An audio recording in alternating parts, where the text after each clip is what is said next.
Good afternoon, and welcome to the regular meeting of Osoyoos Town Council, Monday, February 17th, 2 o'clock p.m. in Council Chambers. The first item up would be the adoption of some minutes of previous meetings, committee of the whole minutes from February the 3rd, regular open minutes from February the 3rd, public hearing minutes from February the 3rd, special open minutes from February the 3rd, and special open budget minutes from February the 11th, 2014. Any input, changes, deletions from council? Hearing none, they will all be adopted by consensus. Under item C, business arising from prior minutes. Business arising from prior minutes. The first item up would be SILGA matter, Southern Interior Local Government Association. I'll turn this over to Councillor Ryan, please. Thank you, Mr. Mayor. Yes, this morning I distributed a copy of a draft resolution on the zebra and quagga mussels, and we reviewed it, and there were no substantive changes, but because it needs to be rejigged to fit the parameters of the UBCM for which it is destined, I'd like to suggest that we accept it in principle, and with the changes that are necessary to make it compatible with the protocol that UBCM requires. Great. Thank you, Councillor Ryan, and we did deal with this at a committee of the whole meeting. I think council was in agreement with it, other than Councillor Ryan had a few too many whereases in the recital component of it. So we'll get this whittled down to that smooth format. And the other part of it, SILGA does have a deadline of the end of this month, and we won't be meeting again. So we will make that forward-looking resolution from Councillor McCordoff. Rhodes, further input into this? I just like to say this is very valuable. We've had good publicity on the zebra quagga issue. It is an invasive species, and it is intent on invading our little home area here. So we're just doing everything we can to make sure we're aware of it. Councillor Ryan, please. Yes, thank you, Mr. Mayor. Perhaps it would be appropriate, so as not to be too brief on this, to simply mention what we are asking. Absolutely. Yeah. So we've recited the various dangers that these two little creatures pose for our waterways and our lakes and so on. And there are about 33 of the 48 states in this the lower 48, as we say, that have been infected, and there are certainly three provinces, Ontario, Quebec, and Manitoba, have been infected in Canada. And so it's very important to not only to stop the spread throughout Canada and its and any cross-border, either provincial or international border transportation or bringing in of these invasive species. So what we're asking is that that the provincial government provide its Ministry of Environment additional and sufficient financial and human resources to undertake boat inspections at points of entry and within the province. And secondly, that the UBCM call on the provincial government to urge the federal government to pass its pending legislation as soon as possible, and that the provincial government offer its cooperation to partner with the Canadian Border Service Agency to ensure appropriate inspection and enforcement at international border crossings in BC. And we also will be putting up some checklists and guidelines about what to look for, where to find these mussels in your craft, and also how they can be disposed of properly. It's a fairly intense process, but at least it's important for people, I think, to know exactly what is at stake and where to how to inspect properly. Great. Thank you. And I think just at this point, I would also like to thank the Osoyoos Times print material, print media, for the reporting that they've done on it and keeping it in the forefront, because until we get the legislation that really should be in place from both the federal government and the provincial government, until we can get that together, we really have to be diligent about this issue. So we're on the right track, and we'll just keep plugging away at it. Anything from council? All in favor? Opposed? Carried. Thank you. And the second item under business arising from prior minutes is an article on the Marina parking lot slope. And this came out from basically it came forward from a budget meeting, and it came forward to the meeting we had today. And it started with four possible choices that got through the budget process, got whittled down to 2 choices. And Director Cunningham, are you going to take the lead on this at this meeting?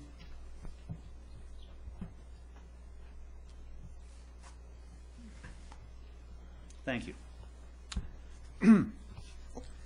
Thank you, Mr. Mayor. Through the public process, there's 2 options for treating the Marina parking lot slope came to prominence. They're also the least cost ones. The first one is a decorative rock slope at $31,786, and the slightly more expensive one was the dryland seed slope with shrub planting, which would come in at more than $48,000. And there was discussion at council this morning. We got additional information from our consultants as to the respective merits and demerits of each of the options. Neither is inherently superior to the other one. There's shortcomings and benefits to each one of them. So council had a discussion about that in preparation for, I believe, making a resolution this afternoon, which would in essence guide staff and the consultants as to which one they should incorporate in their final designs going through the tendering. Thank you very much. Over to council, please. Councillor Rhodes. Thank you, Mr. Mayor. So I'm going to jump right in here and make a motion based on the advantages in option number 1. Okay. Thank you. And seconder, Councillor Plant. Further dialogue, speaking to the motion? Councillor Rhodes. Thanks again, Mr. Mayor. After we had the public meeting, it became apparent that these 2 options, like Director Cunningham previously indicated, were kind of the final 2 choices. The other ones were either too cost prohibitive or probably would not have worked in that particular situation. And based on the location of it, I'm thinking that this would be a very, very good opportunity for us to look at it from a monetary point of view.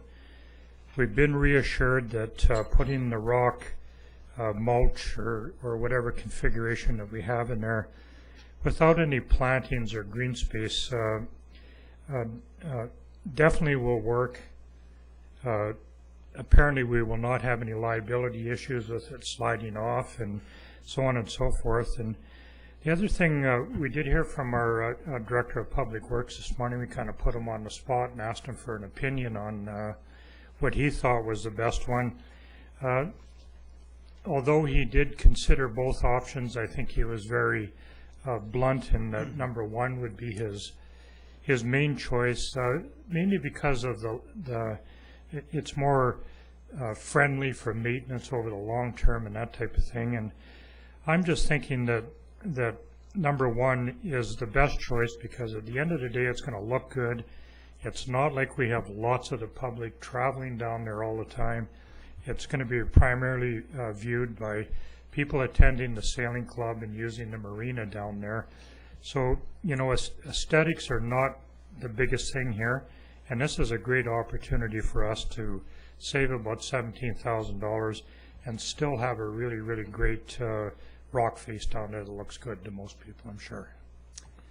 Thanks, Councillor Rhodes. That was well stated. Anything further, Councillor Ryan? Yes, thank you, Mr. Mayor. Well, I appreciate that the price of these is fairly close, and but But my preference would not be for the option 1 with the rock mulch. You know, we have, everywhere we look, we've got rocks and things of that sort, and sand and gravel, and I think that there is grass along the pathway and so on, and sort of where it meets that, and I'd like to see us do the hydro seeding and the planting. That it was the second option. There's a slight difference in cost, but I think that it will keep it from being just too harsh, too much heat radiation coming from that bank. And we know that there's water there. We know that if it's properly done, as it's done along many highways, you know, it provides good soil stabilization, and hopefully it'll have some of our wildflowers and our wild plants in it. And so that would be mine. So I'm afraid I can't support this motion. Okay, thank you. Councilor McCordoff. Thank you. I think if I was to be asked, I would support option number 1, but I would like to see with the rock mulch, but I would certainly like to see perhaps some cement added in there as well, in order to prevent rocks rolling down the bank. And I know I've seen rocks embedded in cement in many places, and I think that might just make us feel a little bit better, just an option.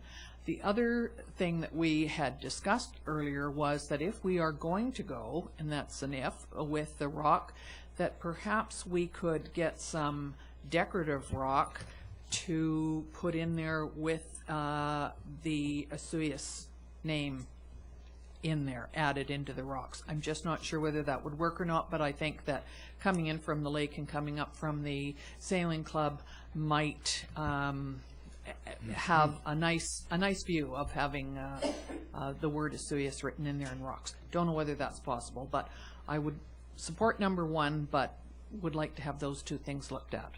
Thank you. Thanks, Councilor McCordoff. I'm sure that can be arranged. And it would be nice to have the name in there. And there is, because the slope changes so much between very gradual to, there is a section there that is quite steep, and it may need some sort of reinforcement to sustain that in that area. So that would be, I think we could do that within the resolution. I went down again at lunchtime and looked at the rock. There's over by the cul-de-sac, there's actually a culvert that they've done. There's actually a culvert that they've done in this fragmented rock. And the color is sort of a gray granite color rather than the traditional from the Osoyoos dividend mine, rather than that red shale approach. It looks very, very good, and I think that could do the job. And at our open budget meeting, Jürgen Reinhardt, the ex-Commodore by 1 year, by 1 term of the Osoyoos Sailing Club, made quite a pitch for number 1, which was the rockscape. So you know, he was representing, as he spoke, he was representing the sailing club, and he also chose that option. So that I'm comfortable with that. Is there any further dialogue? Councillor Ryan. Yeah, I would just point out that I think that what Councillor McCordoff has put forward is in a sense a fifth option, and from my experience, I found that those decorative rocks are much more expensive than the kind we have in mind here, I think. So whether we should ask the architects the landscape architects to come up with a pricing for that as an alternative, I mean, that might be reasonable. I've seen those. I mean, along Highway 1 as you're getting into the Fraser Valley, there are a few there, and you know, I've seen them elsewhere, and they can be very, very attractive. But I think the costs would change if we incorporated that. The rock I was talking about was absolutely pit run, and I think that's what I was talking about. The rock that's there is not decorative. It came out of the back of a 10-yard dump truck and went So I'm not looking at anything high end. So I think we'll go along with the recommended resolution. Ms. Scott, could you read us back that, please? Option 1. Did you want Councillor McCordoff's piece included, or the original resolution was? The resolution, the sure. council approves option 1, rock mulch for installation on the Marina parking lot slope. Okay, now, do you want that as part of the resolution or under the direction to the director? I think it would be fine with me if it was just an added thought. I don't want it to cost a lot more money, but I just was concerned about the stability of the slope with that, that's all. Director Cunningham? Is that? Yeah, I'd be, that would be ample direction for me if that was the resolution that was adopted.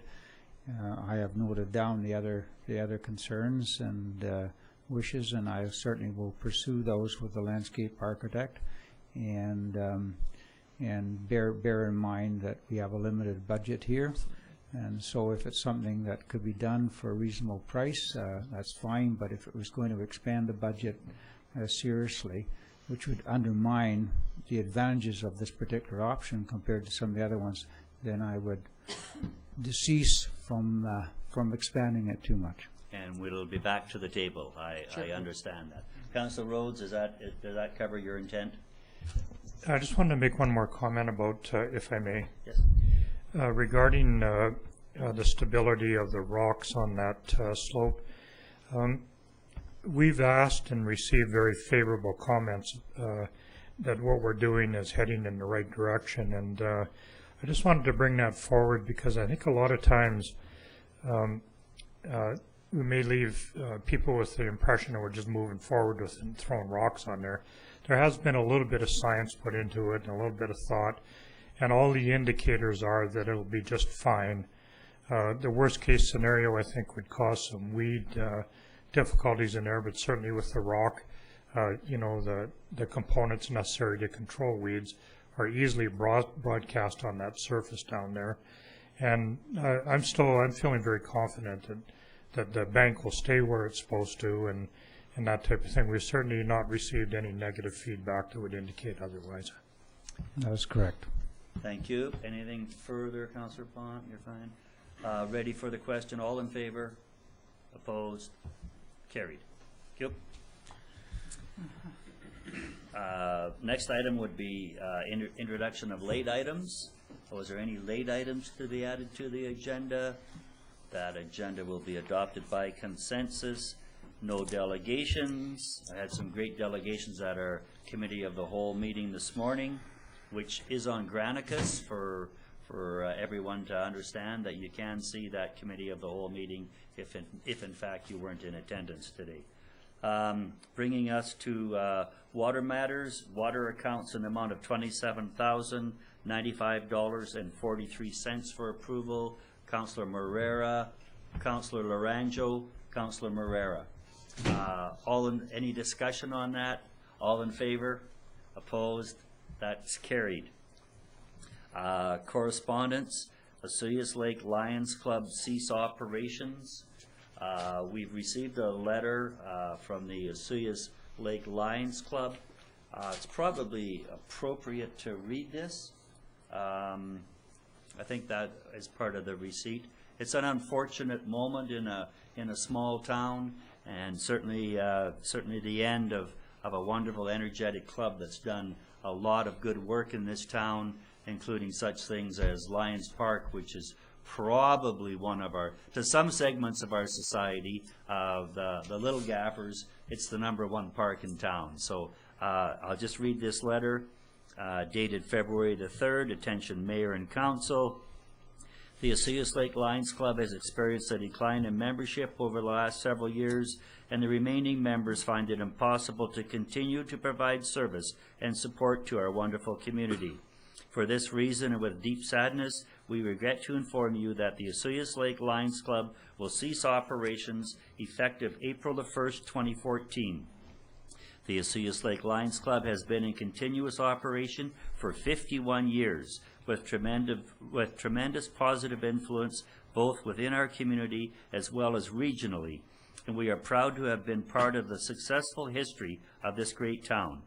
We are also grateful that there are other service clubs and groups that will continue the long tradition of providing funding and assistance to others.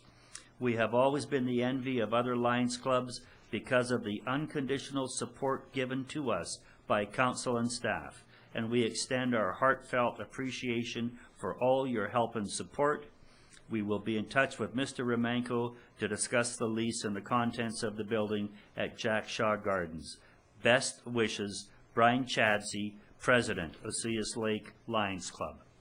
And as I said, very, very sad moment, and we certainly extend a great thank you for those 51 years of service to the community.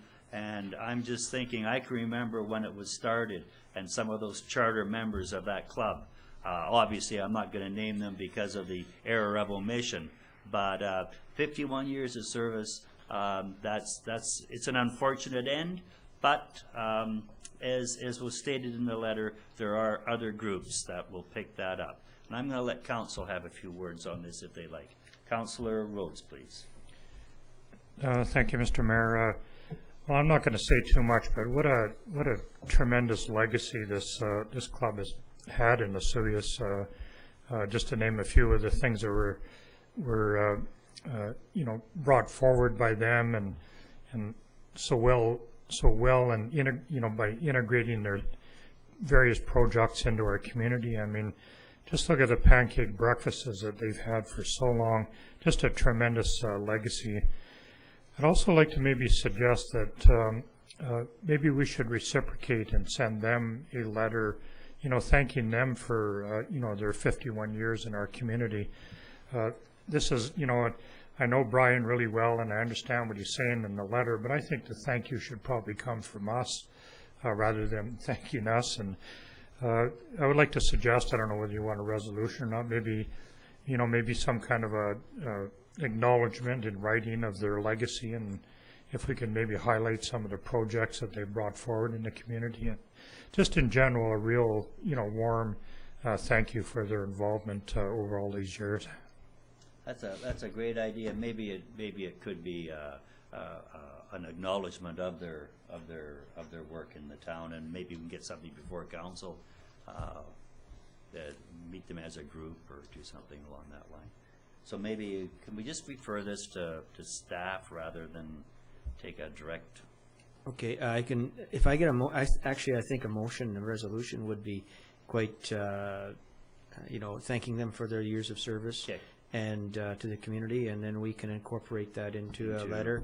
Sure. And then it becomes a matter of official record. Yeah, that's right. And and then we can go from there. Okay, that was moved by Councillor Rhodes, seconded by Councillor McCordoff. Further discussion, Councillor McCordoff. Thank you. I just wanted to make sure that the Lions Club, even though they will not be in existence, are invited to the volunteer luncheon in April, because it might be a nice time to acknowledge what they've done. I have quite a bit more on the Lions Club that I was going to give in my council report later, so I will carry on with that. Okay. Councillor Ryan? Yes, I would support the motion. I think they have been outstanding, and it's always a sad moment when a group has to sort of take and revoke its charter and cease its operations, but they certainly will be missed. Okay. And Councillor Plant, you... All said. All said. Thanks a lot. Hearing nothing further, all in favor, opposed, carried. And you can nail that together for us, Mr. Romanko, and we'll take an approach. Thank you. Moving into bylaws. Water District Rates and Regulations Amendment Bylaw 124106-2014. Director Zackel, please. Thank you, Mayor Wells. So this is the first of a number of bylaws coming before council for today. The first one, Water District Rates and Regulations Amendment Bylaw 1241.06. The town of Osoyoos operates the rural water system under the Water District Rates and Regulations Bylaw 1241. Each year the town's bylaws are reviewed, and when changes are required, they're brought forward as an amending bylaw to update the contents and or the fees and charges. In 2013, a farmer was found irrigating out of season. An MTI was issued under Section 6.1 of the Osoyoos Water District Rates and Regulations Bylaw 1241-2008 in the amount of $300. The farmer disputed this ticket. There was a hearing held on the 27th of January at the Penticton Court. After considering the evidence, the justice found the farmer not guilty for reason that there was no clear definition of irrigation in Bylaw 1241. Based on this ruling, a bylaw amendment is being brought forward. The definition of irrigation in the amending bylaw is similar to that used in the City of Penticton. With this clarification now included in the bylaw, future MTIs, if written, should be upheld in the courts. Schedule A, B, and E have also been amended to reflect a $10 increase to the Water District user fees for a single-family residence and a 2.89% increase to all the other Water District user fees. The 2014 rate for single-family residents is $356. The increase is expected to raise an additional $13,700 in additional revenues.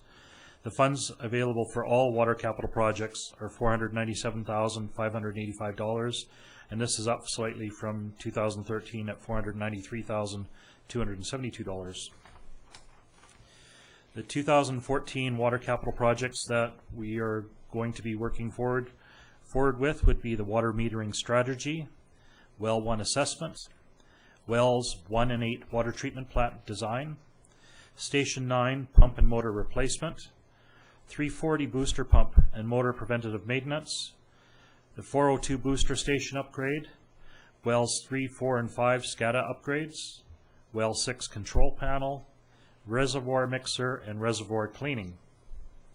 Some implications for our community: ensuring that the bylaws are enforceable, improved water infrastructure, improved water quality. Organizationally, there's no changes. Budget, increased revenue will assist with the water capital projects. Significant dates: since we are approaching spring, it will be tempting for some farmers to irrigate outside the irrigation season, and it's important that this bylaw be adopted as soon as possible so that we can continue to enforce the bylaw. And adoption of the bylaw is projected to be March 3rd, 2014. Sustainability, continued effort for protecting the environment, reduction of the carbon footprint, and financial sustainability, and ensuring the proper use of water supply. So the options before Council: to give first three readings to Water Districts Rates and Regulations Amendment Bylaw 1241.06, or option 2, to further amend Bylaw 1241.06 and make the first three readings. So the recommendation from staff is option 1, to give first three readings of this bylaw. Thank you. Over to Council, please. Councillor Rhodes. Thank you, Mr. Mayor. I'll move the wording in option number 1. Okay. First three readings and seconder, Councillor Ryan. Discussion, please. Go ahead, Councillor Ryan, or Councillor Rhodes, I'm sorry. Thank you, Mr. Mayor. Well, my compliments for moving so rapidly on this. January 27th was, what, about 3 weeks ago, and to bring this information forward and get it into this bylaw, good work. That was Ms. Van Vienen that got all of that in there. Okay. Good work. Yeah, again, when we start looking at the budget, and this is certainly not under the sexy things that come forward that we get to do the odd time being local governance in a small town, but this is infrastructure. This is truly what it's all about, and I really want to. I'm really proud of where the town is on this, and our budget process, and getting infrastructure is the main thrust. It's so important that we have both the sewer moving forward and the water supply, and reservoir cleaning and things like that. So this is while not that glitz and glamour, certainly provides the community with the infrastructure to provide sustainability for one and all. So real happy about that. Councillor Ryan, do you have any comments? No, I'm fine with it. Thank you. Okay. First three readings, all in favor? Opposed? That is passed. Next item, Water Rates and Regulations Amendment Bylaw 1242.06. Director Zackel, please. Thank you, Mayor Wells. So this bylaw being brought forward for council is the town's water user fee bylaw. It also has a $10 increase to single-family residences, a 3.37% increase to the other water user fees, and the average single-family residence fee is $307. The increase for revenues for the water bylaw is $45,000, and I've already mentioned the 2014 water capital projects that are being moved forward for this year. So this one's also recommended for first three readings for bylaw 124206 as option one. Thank you. Councilor Plant? Yeah, I'd move that option one. First three, Councilor Ryan. Any discussion on this? Pretty straightforward. All in favor? Opposed? Carried. Sewer rates and regulations, bylaw 1065.15. Director Zackel, please. Thank you. Town of Osoyoos operates their sewer system under the town's sewer rates and regulations bylaw 1065. Each year the town's bylaws are reviewed, and when changes are required, they're brought forward as amending bylaws to update the contents and or the fees and charges. Bylaw Amendment 1065-15-2014 is brought forward for Council's consideration. Schedule A and B have been amended to reflect a $3.35 increase to sewer user fees for single-family residents with a 1.5% increase to the other sewer user fees. The 2014 rate for single-family residents is $226.48 in town, $319.48 in the rural area. The increase is expected to raise an additional $17,400 in revenues. Funds available for sewer capital projects are $448,135. This is up from $419,995.0 in 2013. The 2014 sewer capital projects are sewer capacity study, the completion of that. We got the Desert Park reclaimed water irrigation system expansion. This is irrigation expansion to Desert Park. This project decision was deferred, or is deferred by council until the sewer capacity study is completed. We've got the reclaimed water expansion project to the airport. In 2014, we're budgeting for phase one of that only to take it to the high school. We've got the golf course spare pump and motor. In the revised budget, it's also called secondary supply. We got the main lift, force main upgrading. This is the finalization of our project from last year. And the odor control for the Northwest Sector sewer. So for community, improved sewer infrastructure, improved lake water quality, organizationally, no changes. Budget, increased revenue, assists with sewer capital projects. Sustainability, continued effort for protecting the environment, reduction in carbon footprint, financial sustainability. And the recommendation is for option one of giving first three readings to sewer rates and regulations amendment bylaw 1065-15-2014. Thank you. Councillor McCordoff. I move option one. We have first three readings. And Councillor Rhodes seconding. Any further discussion? Councillor McCordoff. Thank you. I just think that when we look at the sewer capital projects, which we discussed at length the other day at our budget meetings, that there are several things that are of great interest to anybody in town. The sewer capacity study, which was something that we had agreed to do and will be soon fixed up.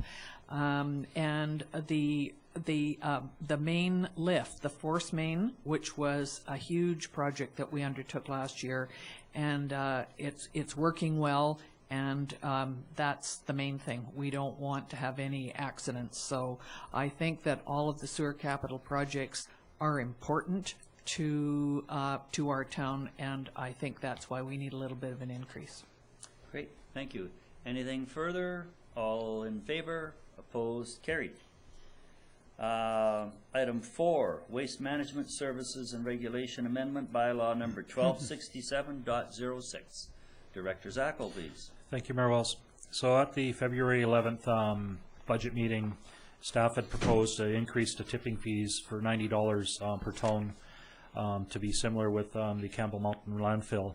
This also offset an increase to the garbage and recycling rates for single-family residents to $127.50.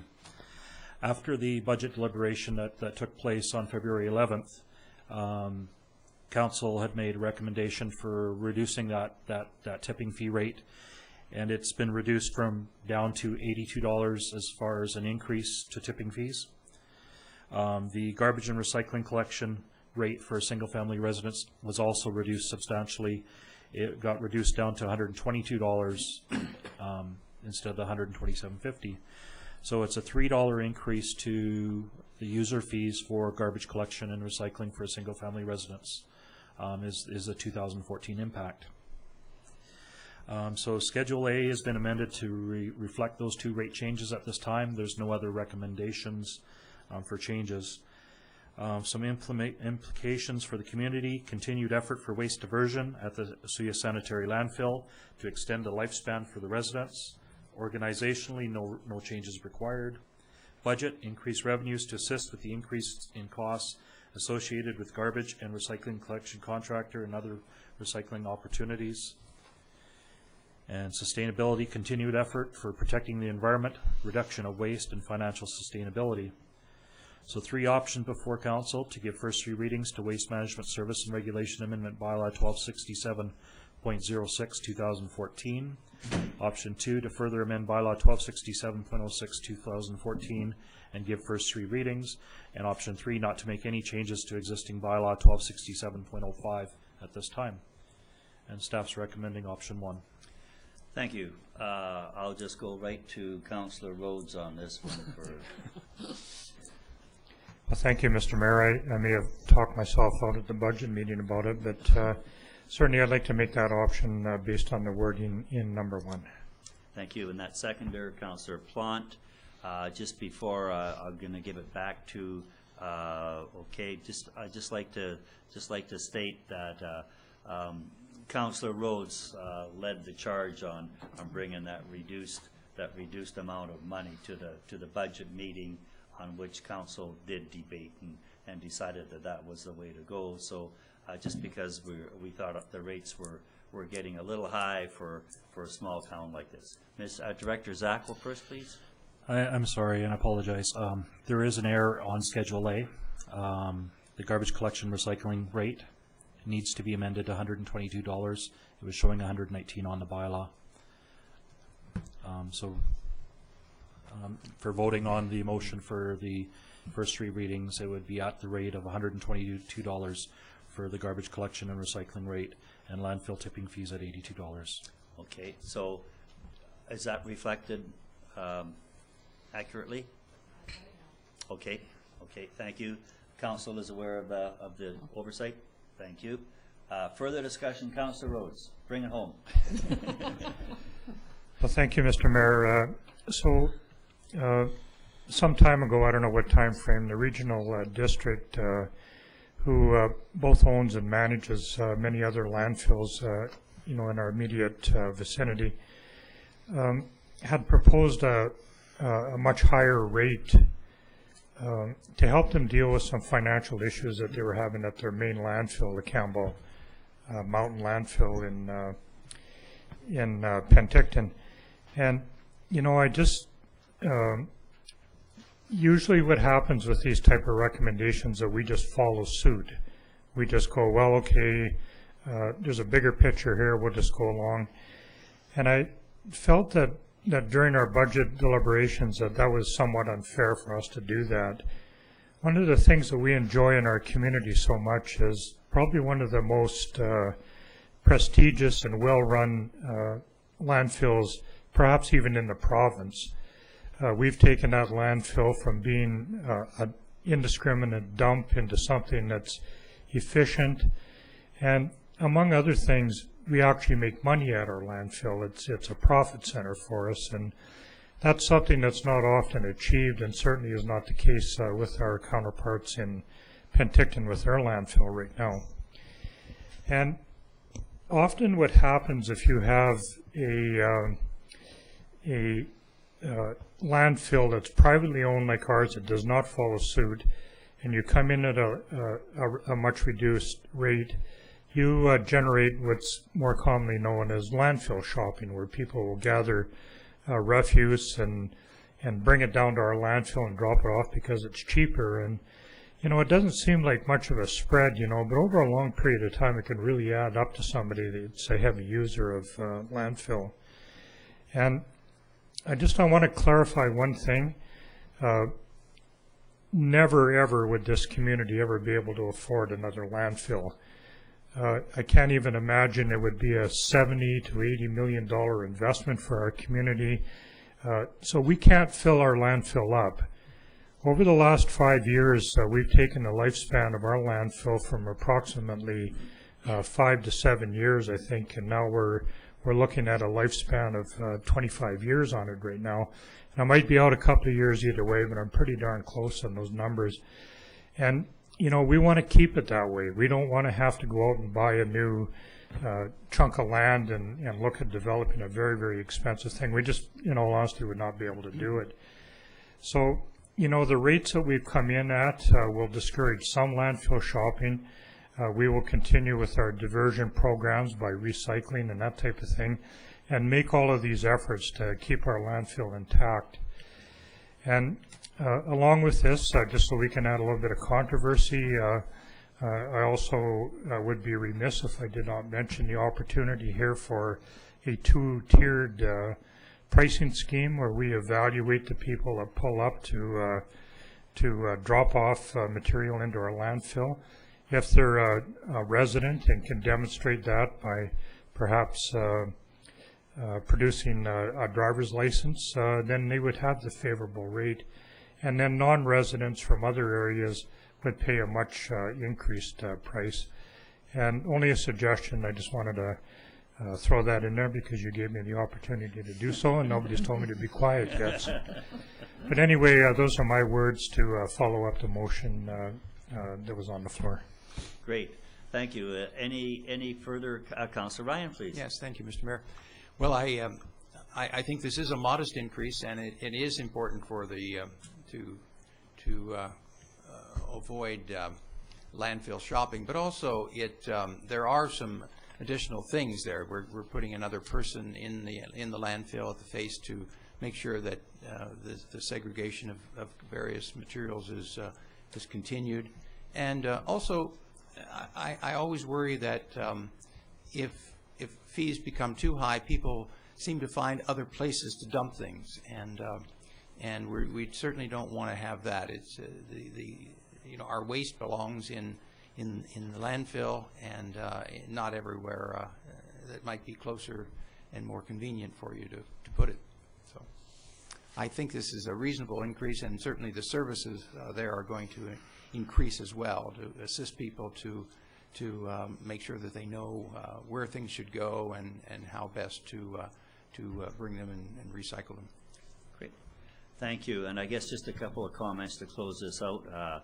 One of the reasons the landfill's in such great shape is because of the contractors B&B grinding and then also the operation of the waste scale.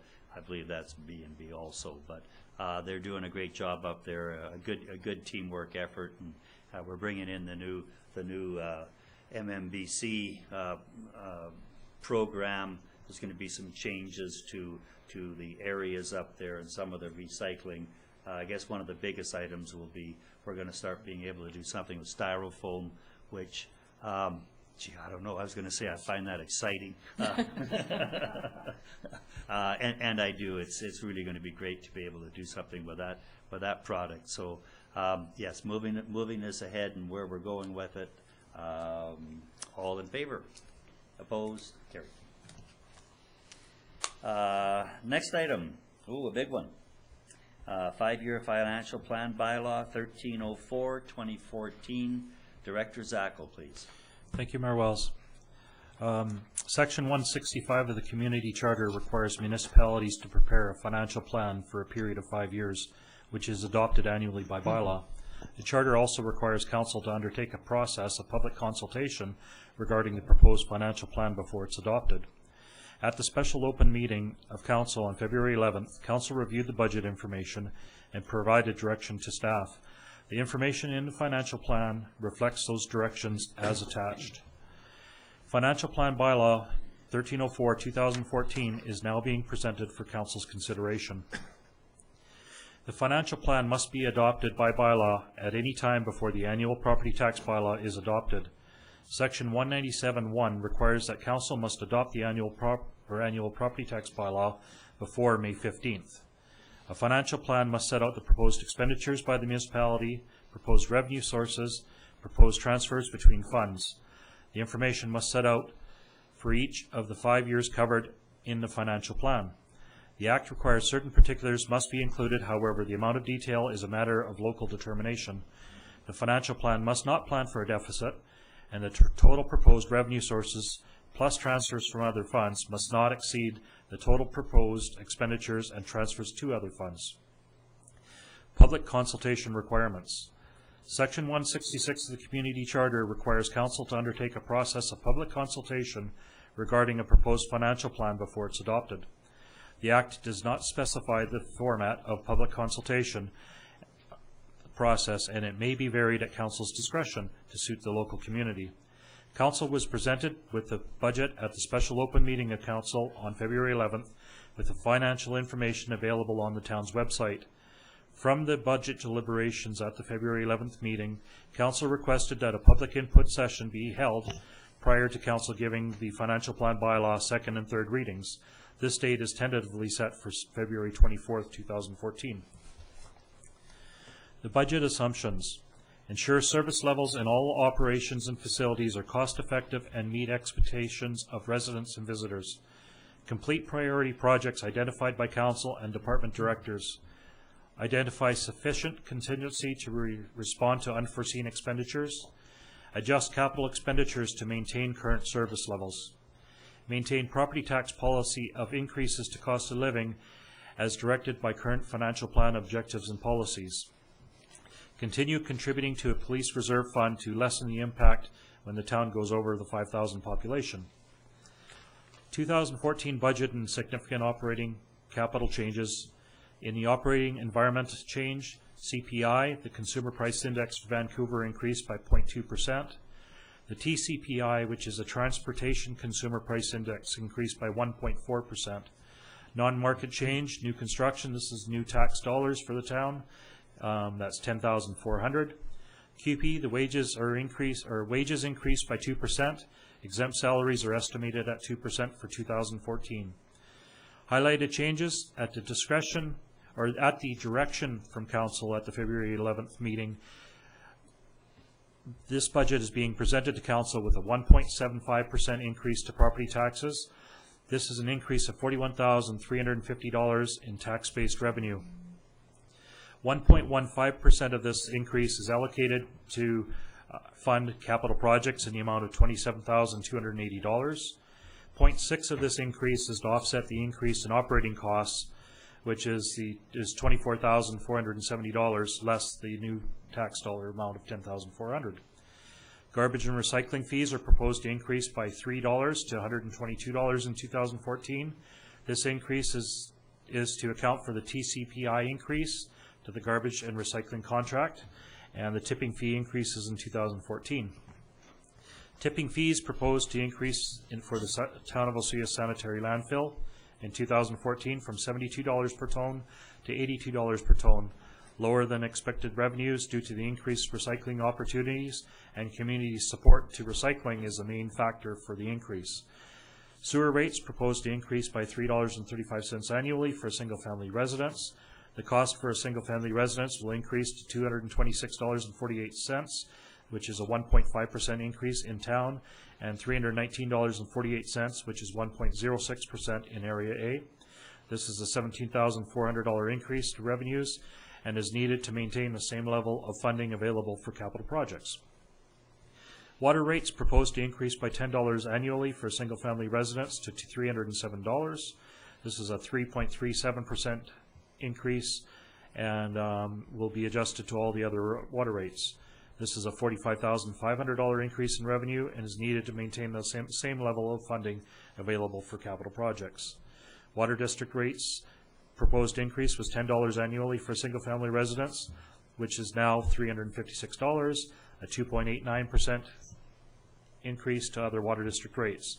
This is a $13,700 increase in revenues and is also needed to maintain the capital project levels. Significant operating expenditure increases and decreases. Cottonwood Road debt payments begin in 2014. An increase of $6,500 for Civic Buildings Caretaker, which is based on the latest contract that was awarded. An increase of $8,150 for data processing.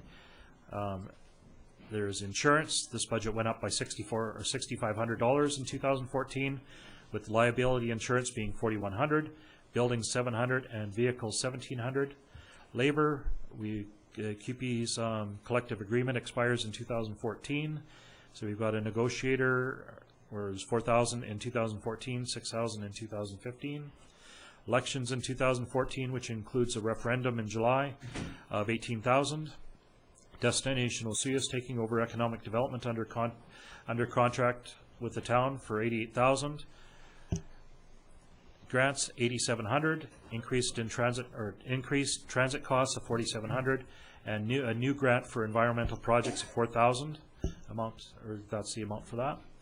Fire Department operating budget, including transfer to reserves, increased by 0.45%, and operating budget decreased by $22,600.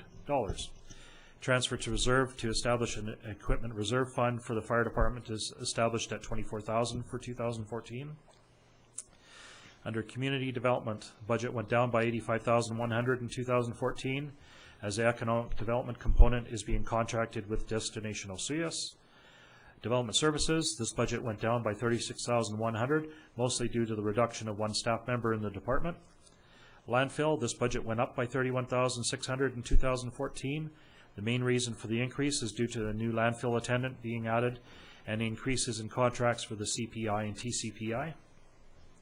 Community services, other expenses decreased by $24,000, mainly due to the restructuring of adult programs. Under parks, the budget went up by $30,650. A full-time seasonal parks worker was added at $34,600. Resort municipality projects, this fund is approved to 2016. General debt, budget went up by $15,800 in 2014 to account for the new debt charges as approved by the electors in 2012 for the Cottonwood Road project. General operating expenditures, less transfers to other governments, transfers to reserves, resort municipality, contingencies, and capital expenditures has increased by $24,470 to a total of $4,667,010 for 2014. This is a 0.53% increase to the general operating fund expenditures. Sewer operating expenditures have decreased by $22,140, which is a 1.92% decrease. Water operating expenditures have increased by $53,287, which is a 3.6% increase. Transfer to reserves under our general fund, RCMP $23,200, Marina $11,500. This is being funded from the Marina lease revenues. Fire Department equipment $24,000. Under the water fund, water capital reserves $174,585. Water pump and motor replacement $20,000. Reservoir cleaning $10,000. Leak detection and line cleaning $20,000. These last four items that I listed are all paid or supported through water user fees. Contingency allowance, general fund $50,000, sewer fund $30,000, and water fund $20,000. The funds available for capital expenditures. General operating funds available for capital expenditures in 2014 are $549,305. Sewer funds available for capital expenditures in 2014 are $448,135. Water operating funds available for capital expenditures in 2014 are $497,585. The cost to an average single-family residence. Average single-family residents in the town of Osoyoos will see an increase to their taxes and user fees. Property taxes, $4.29. Under general debt, $3.90. Garbage and recycling, $3. Sewer, $3.35. Water, $10, for a total increase of $24.54. Implications for the community.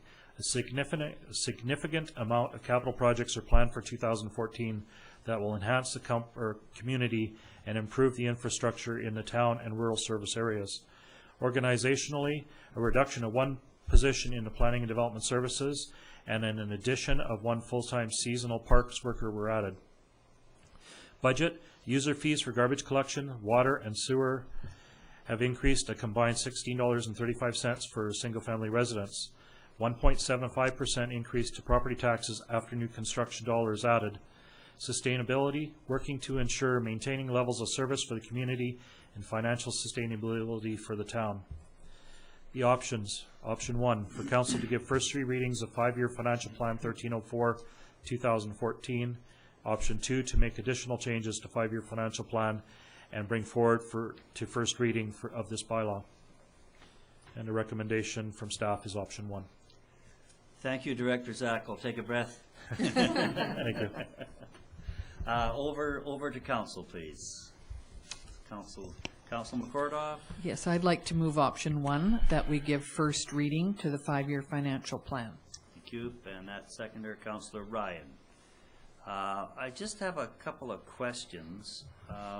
The first one, Mr. Zacco, is on that cost to the average single-family resident. Do we have what the average assessment is for that single family? Can people look at their tax notice and go, it's $330,000, that's me, or I'm higher, it'll be more, or I'm lower, or do we know that assessment? It's approximately $380,000. Around $380,000. That would be close enough for people to make a at-home comparative. Absolutely. Okay. Absolutely. Thank you for that. Yes. Mayor Wells, and if somebody wishes to find out sooner than later, if they want to know how it would impact theirs, we could probably we'd be able to sort of get them close to that. Pull that up for them. Yeah. Okay, so if anyone's really determined to have that number, that is available. If you want it closer than the approximation of $380,000. This is the first. We're going for first reading, and there is that public opportunity. So that is February the 24th. I didn't get the start times here. Maybe, do we have them? It'll be 6:30 in council chambers. 6:30 in council chambers, February the 24th. Council will be here. Director Zackel will be here. Other administrators will be here, willing to take your questions and on the budget process itself. There's another issue that I want clarification on. Basically, I'll ask CAO Romanko for this, and I don't want people to think that we're adding another employee at the landfill. This addition to staff up there is a trial period. It's not a town staffer, and it's a requirement when we switch over to this MMBC program. Mr. Romanko, can you just put some polish on that? Sure. As you stated, when we're going to the new recycling program, the Multi-Materials BC program, they're providing the town with funds for picking up recycling. However, the program itself has a number of requirements that we need the funds for to ensure that the project is carried out properly. So in the budgeting process, we've identified a couple projects. One, they do recommend, because there will be significant changes in terms of the separation, that there be a minimum of a 4-month project for education for people to help them with their sorting of the recycling materials. This combined with some of the issues we've had at the face of the landfill for what's going into the landfill, again, going back to Councillor Rhodes' comments about wanting to maintain the life cycle of our landfill, we're extending the program on a 1-year trial basis to ensure that we have a really good education program so people know that how to separate their recyclables, what goes into the landfill face, and what now we can recycle, because there are more materials that we will be able to recycle, and this starts in May. Also tied into that particular program, we're going to be doing some capital improvements. The MMBC program requires a greater separation. Right now we've got 2 bins there. We will have up to 5, maybe 6 bins, one of them being glass. So we required some capital improvements, and that some of the MMBC funding will be coming out of that as well. Okay, thank you. I think that helps a lot for people, you know, querying where some of that money is going. Council, any questions from Council? Council McCordoff. Thank you. I just think it might be interesting for people who are looking at this in this report that Mr. Zackel has done an excellent job of presenting it to us, that in sources of revenue, property taxes for municipal only brings in 20% of our total revenue, and user fees is 26%. What of most interest to me is the line that says grants at almost 10%, which just shows me that that all of the directors have been very busy applying for grants that, you know, if you don't ask for them, you won't get them. So 10% of their revenue comes from grants. So I'd just like to say a huge thank you to them for continuing to do that. Thank you. Mr. Rango? If I could just speak very briefly on the first reading of the budget, because sometimes people get the perception that, well, council's passed a motion, this is cut in stone, and, you know, why bother showing up for the consultation process? But the advantage of going to consultation after the first reading is that it shows the public that there is a sense of concurrence within council that this is a base type of budget, something to go forward. It's something that council is in agreement with at this particular time. So the consultation process after that, you know, at least is a step forward from there. We still have second and third and then final approval. So just to give people that sense of comfort relative to the whole process. Thank you. Good information. Council? I guess I've got a couple things to say. One of them, which was where I started doing when we actually did the budget process over at the Sonora Center, and you know, we were talking about numbers coming in 2%, and at the time I said that may not be the number, and sure enough, it's not.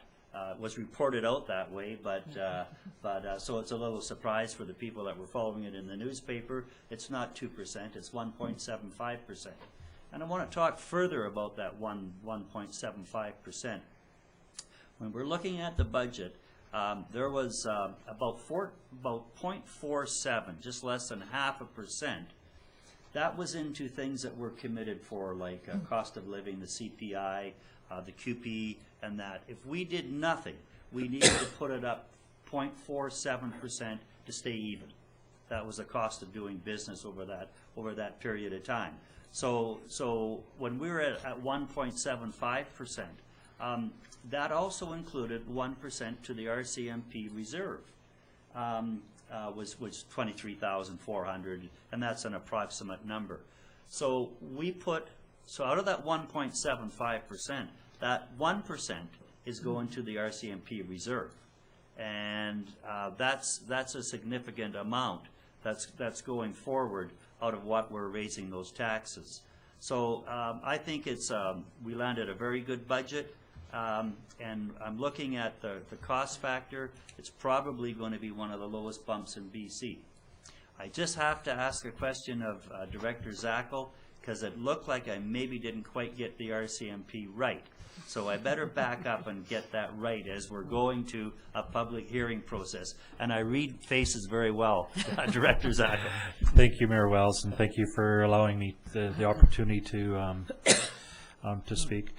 The RCMP transfer to reserve that we've got of 23,200 is from the increase last year, the 1% increase we had from last year.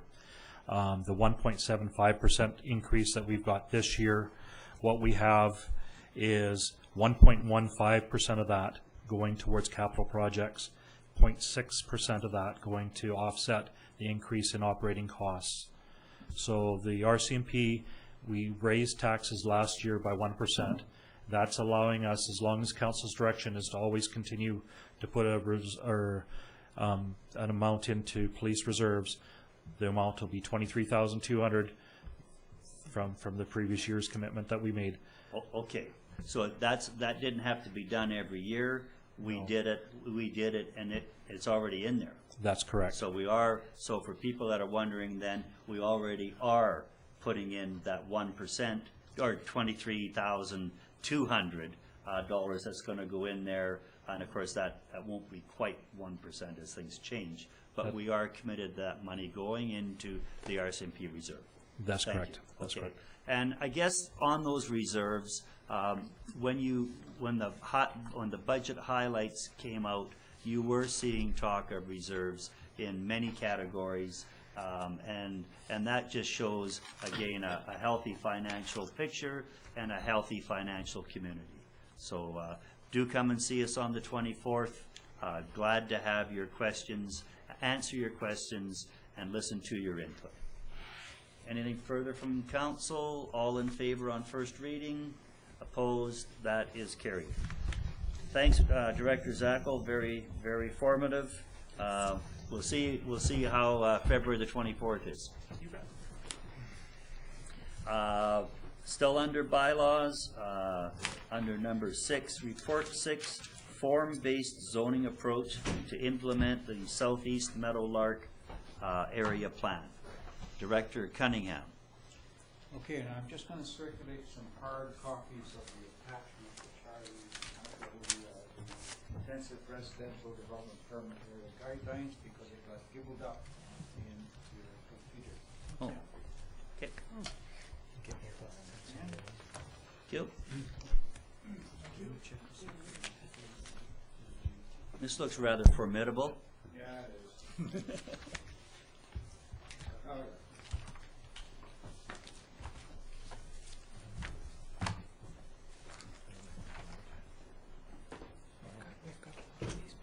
So sorry to make you go through this again. You've seen something similar to this before, but I'll explain why we're seeing it again. Council has requested to give first, second, and third reading to OCP Amendment Bylaw number 123014214 to replace OCP Section 910 Intensive Residential Development Permit Area IRDPA guidelines with revised guidelines which are attached.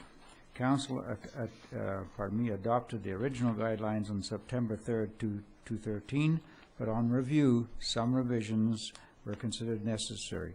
Though these revisions are quite numerous, they are of a housekeeping nature and do not change the intent of the guidelines, so another public hearing is not required. The IRDPA guidelines are the linchpin of our proposed form-based zoning approach for shaping future mixed-use residential development in the Southeast Meadowlark area. Other components of the approach approved by Council, but which do not require revising, are an overall design concept attached to the Southeast Meadowlark area plan, showing visions of how the area can develop, and a new IRD zone added to our zoning bylaw permitted various low-rise, medium-density housing types, including interspaced affordable housing.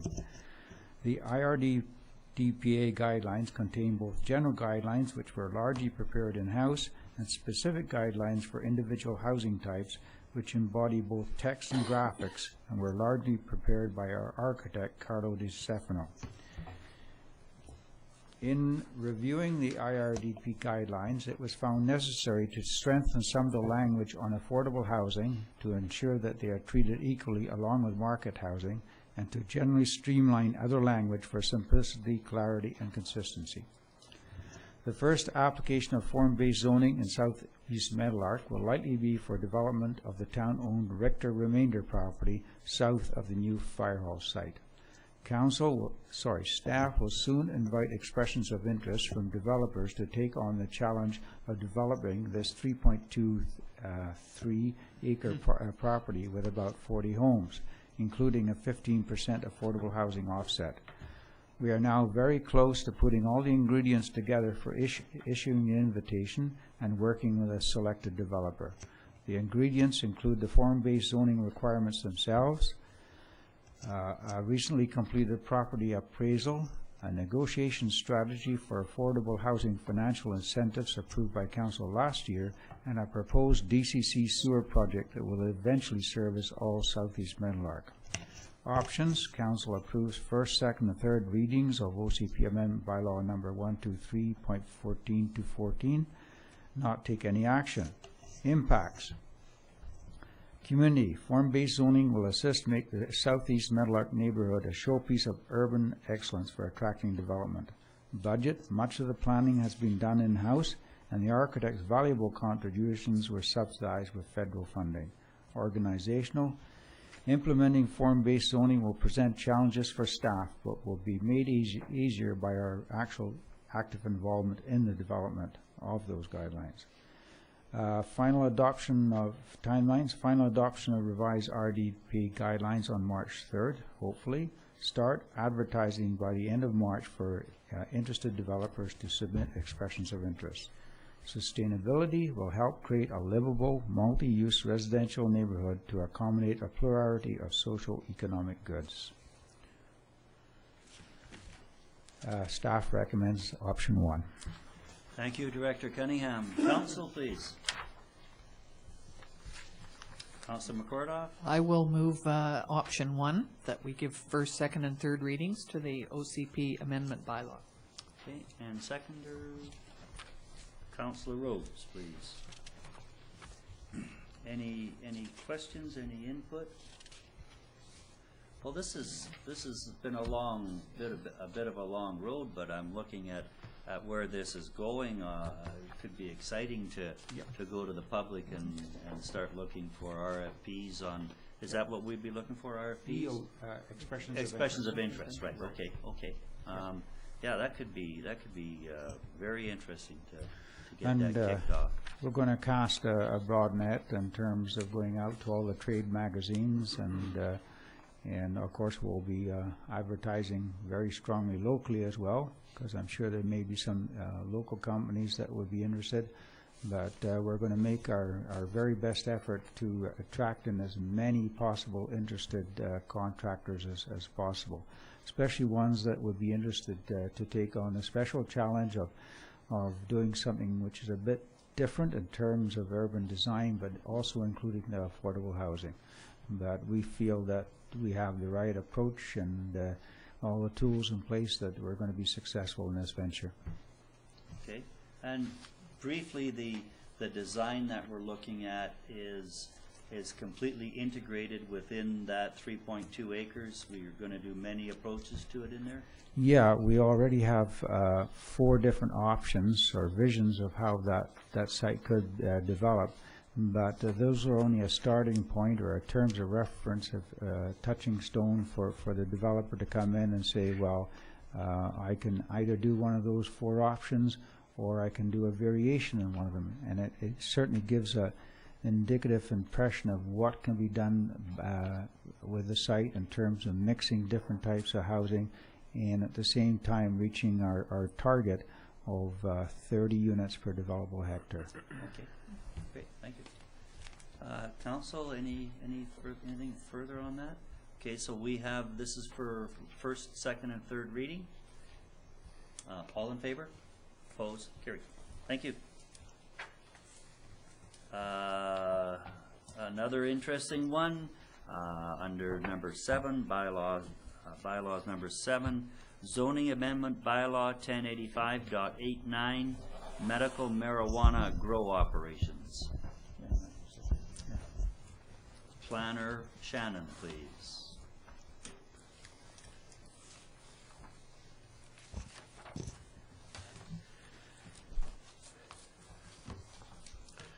Good afternoon, Council. The purpose of this report is to recommend that Council adopt zoning amendment bylaw number 1085.89, 2013. It's attached to this report. Under the background, on December 16th, the bylaw was read for the first time. On February the 3rd, a public hearing was held, which allowed the public to make representation to Council respecting matters contained in the bylaw. The minutes of that public hearing are also attached. The following public presentations were made. Number 1, Miss Julie Wanter, a resident of Desert Rose Estates, expressed concerns about medical marijuana grow operations being located near her residential area. Number 2, Mr. Jim King, also a resident of Desert Rose Estates, expressed the same concerns regarding the medical marijuana grow operations next to a residential area. Jim asked for clarification regarding how the marijuana would be distributed, and he was advised that it would be distributed via UPS or Canada Post. And number 3, Mr. Todd Zatwarnitsky advised council that they are still interested in setting up a medical marijuana grow operation on a property that is actually located approximately 1.5 kilometers away from the nearest residential area. He went on to say that they would be using charcoal filters to control the smell and that there would be no impacts to water supplies. He confirmed that the marijuana would be distributed via UPS and Canada Post. And on February 3rd, following that public hearing, council read the bylaw for a second and third time. Your options are to adopt the bylaw amendments. Number 2, request revisions to the bylaw before proceeding any further, or do not take any action. And staff recommend the council adopt bylaw 1085.89 to amend the Town of Osoyoos zoning bylaw. Thank you. Council, please. Councilor Rhodes. Thank you, Mr. Mayor. I'll move that we adopt bylaw 1085.89 2013, and that's to amend the Town of Osoyoos zoning bylaw 1085, 1998. Thank you. And that seconder, Councilor Plant, please. Discussion on this? Anyone? Councilor Rhodes? Only to say we did open this, or the public hearing, to the public. Very, very grateful for the participants that came out. We received submissions from 2 of our residents and one of the principals, but there's also many other members of the community that did attend, and I'm surprised, although pleasantly surprised, about the lack of controversy with this particular thing. I would say that we are probably one of the first communities in the province to move forward with this, and I'm pretty proud of the fact that we're doing it in the way and manner that it was intended by the federal government. So, thank you. Any other comments? Hearing none, all in favor? Opposed? That is carried. Thanks, Planner Shannon. Next item would be bylaw number 8, emergency program bylaw number 1246, 2014, Ms. Van Vienen, Corporate Services.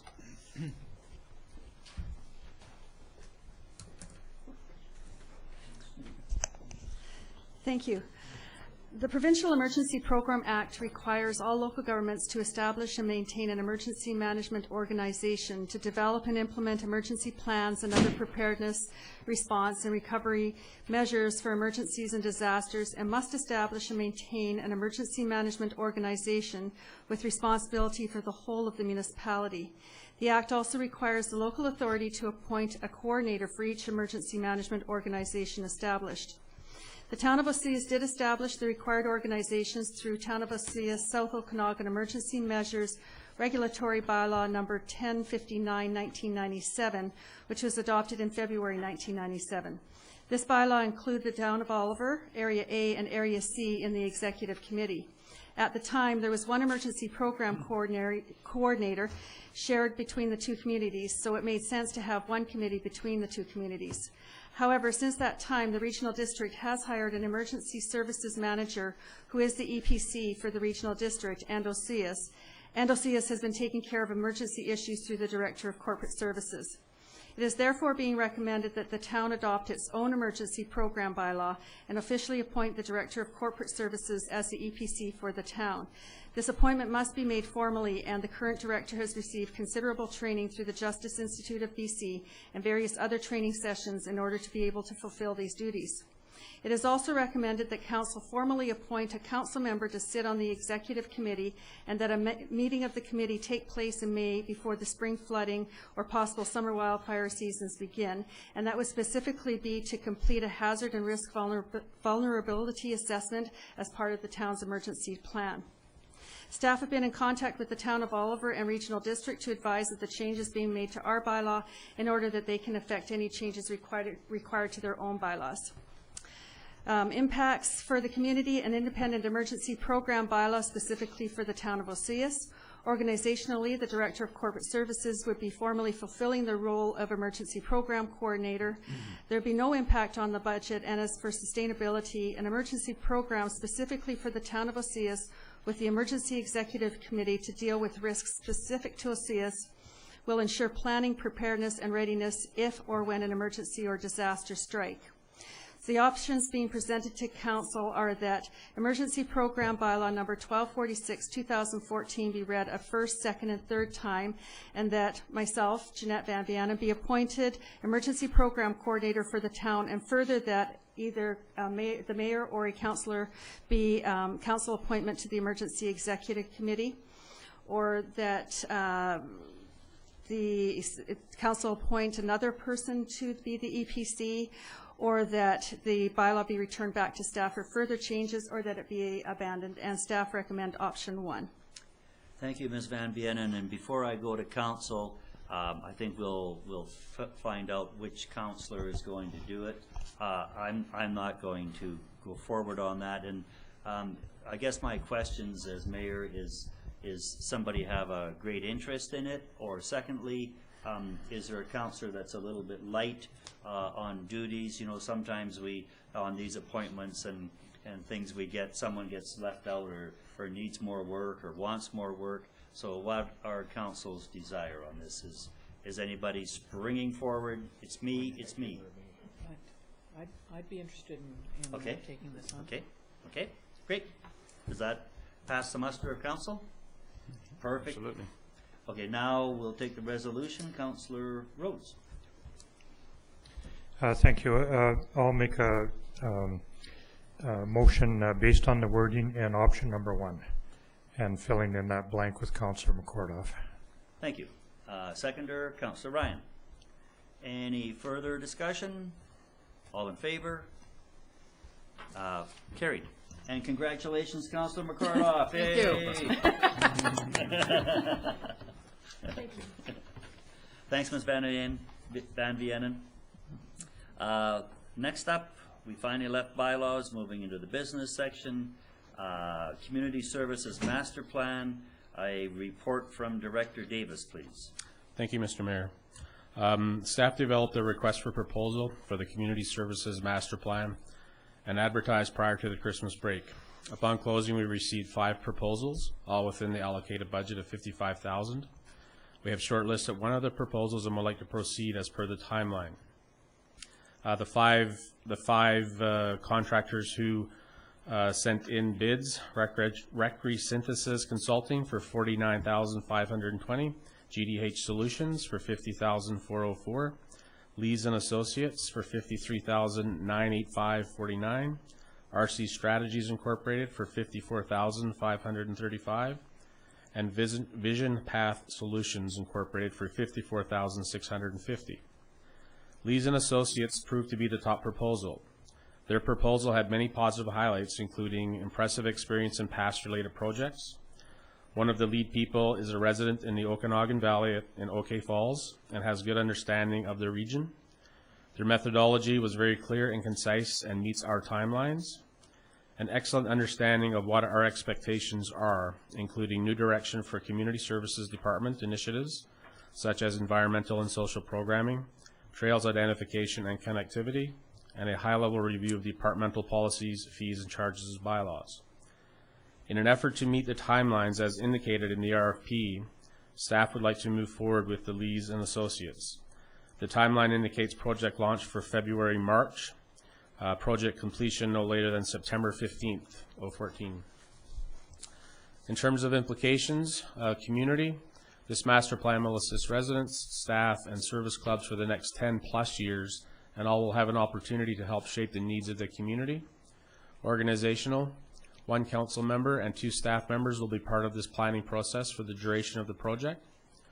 The budget is set at $55,000. Council provided funding approval at the February 11th special meeting. Significant dates, to start date is scheduled to begin February and March right now. If we stay true to our original timeline, we should expect to keep our completion date of September 15th intact. And sustainability, this master plan has many aspects of sustainability for the long term, including environmental impacts, healthy living initiatives, and facility life cycle improvements. The options listed, number 1, for council to direct staff to meet with Lees and Associates to finalize an agreement for the proposed amount of $53,985.49 and move forward with the Community Services Master Plan. Option number 2, for council to approve another one of the above listed proposals. And option number 3, do not approve any proposal at this time. And staff is recommending option number 1.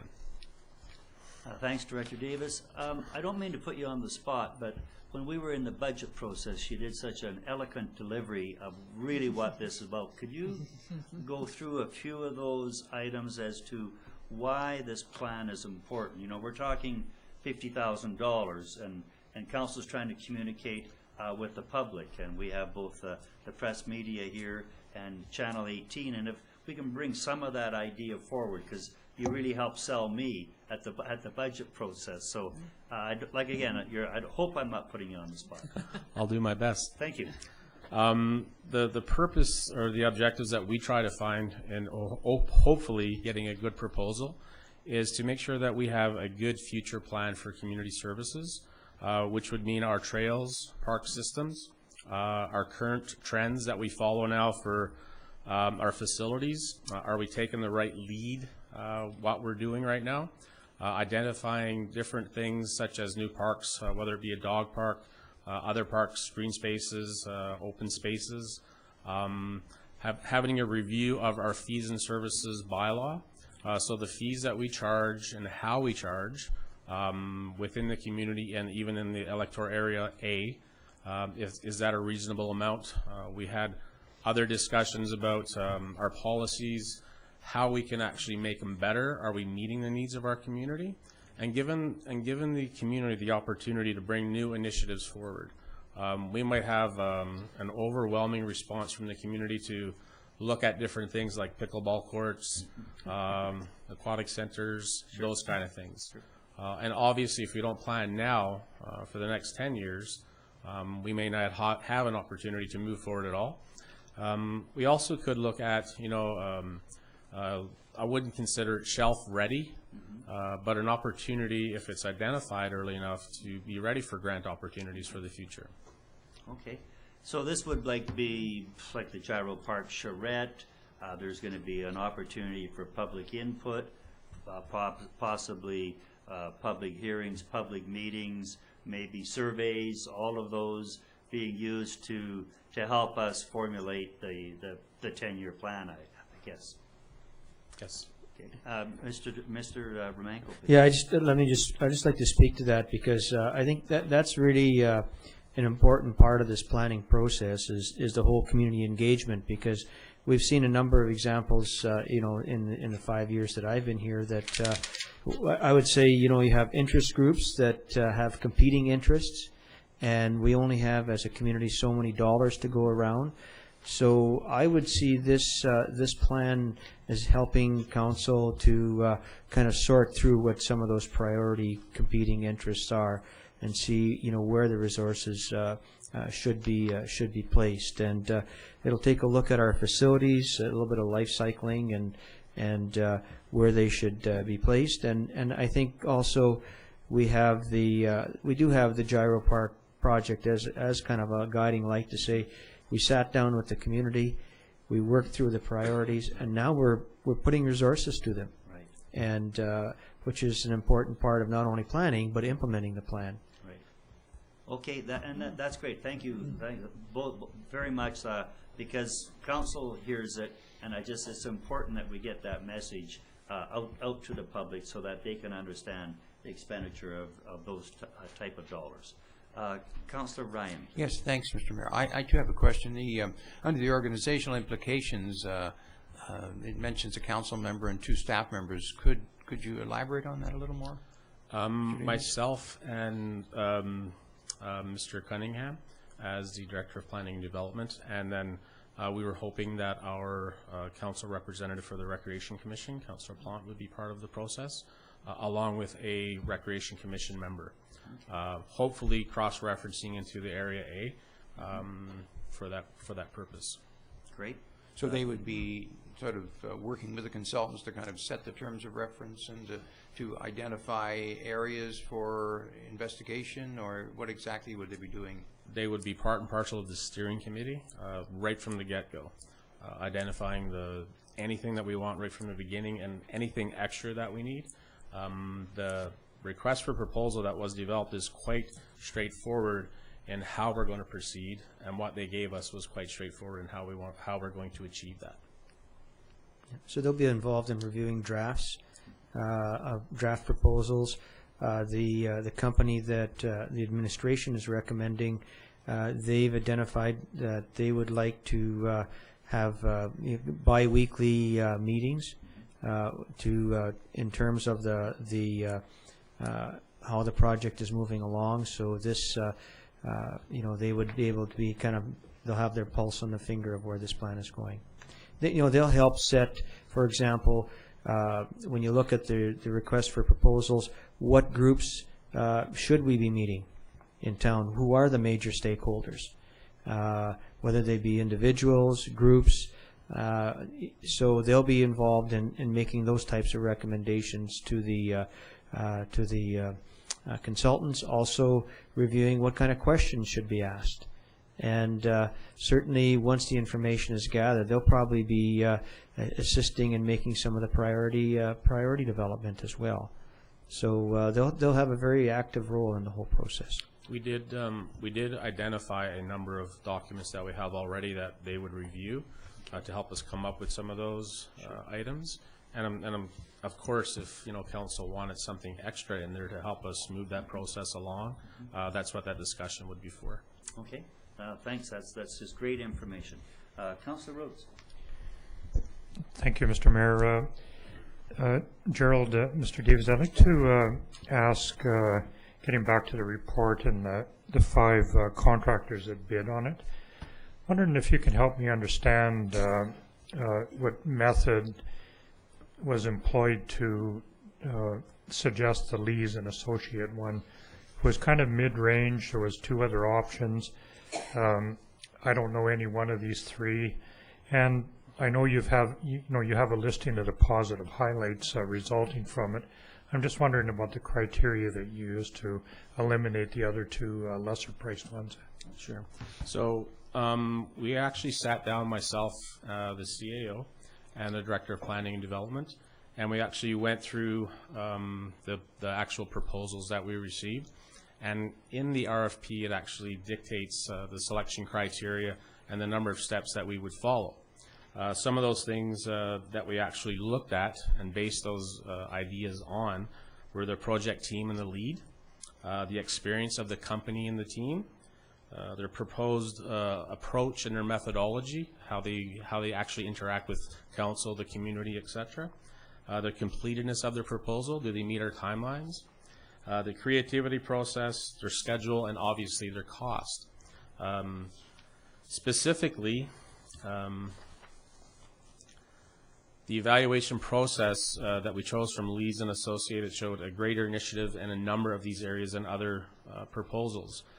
They had a very clear and time-efficient methodology and approach, which included, like I had mentioned before, council meetings or a pre-council meeting, staff workshops, group interviews with the community stakeholders, and obviously open houses. That would be part and parcel of the program. They identified 2 of those, one for everybody, the second one as a presentation to everybody that was involved priorly.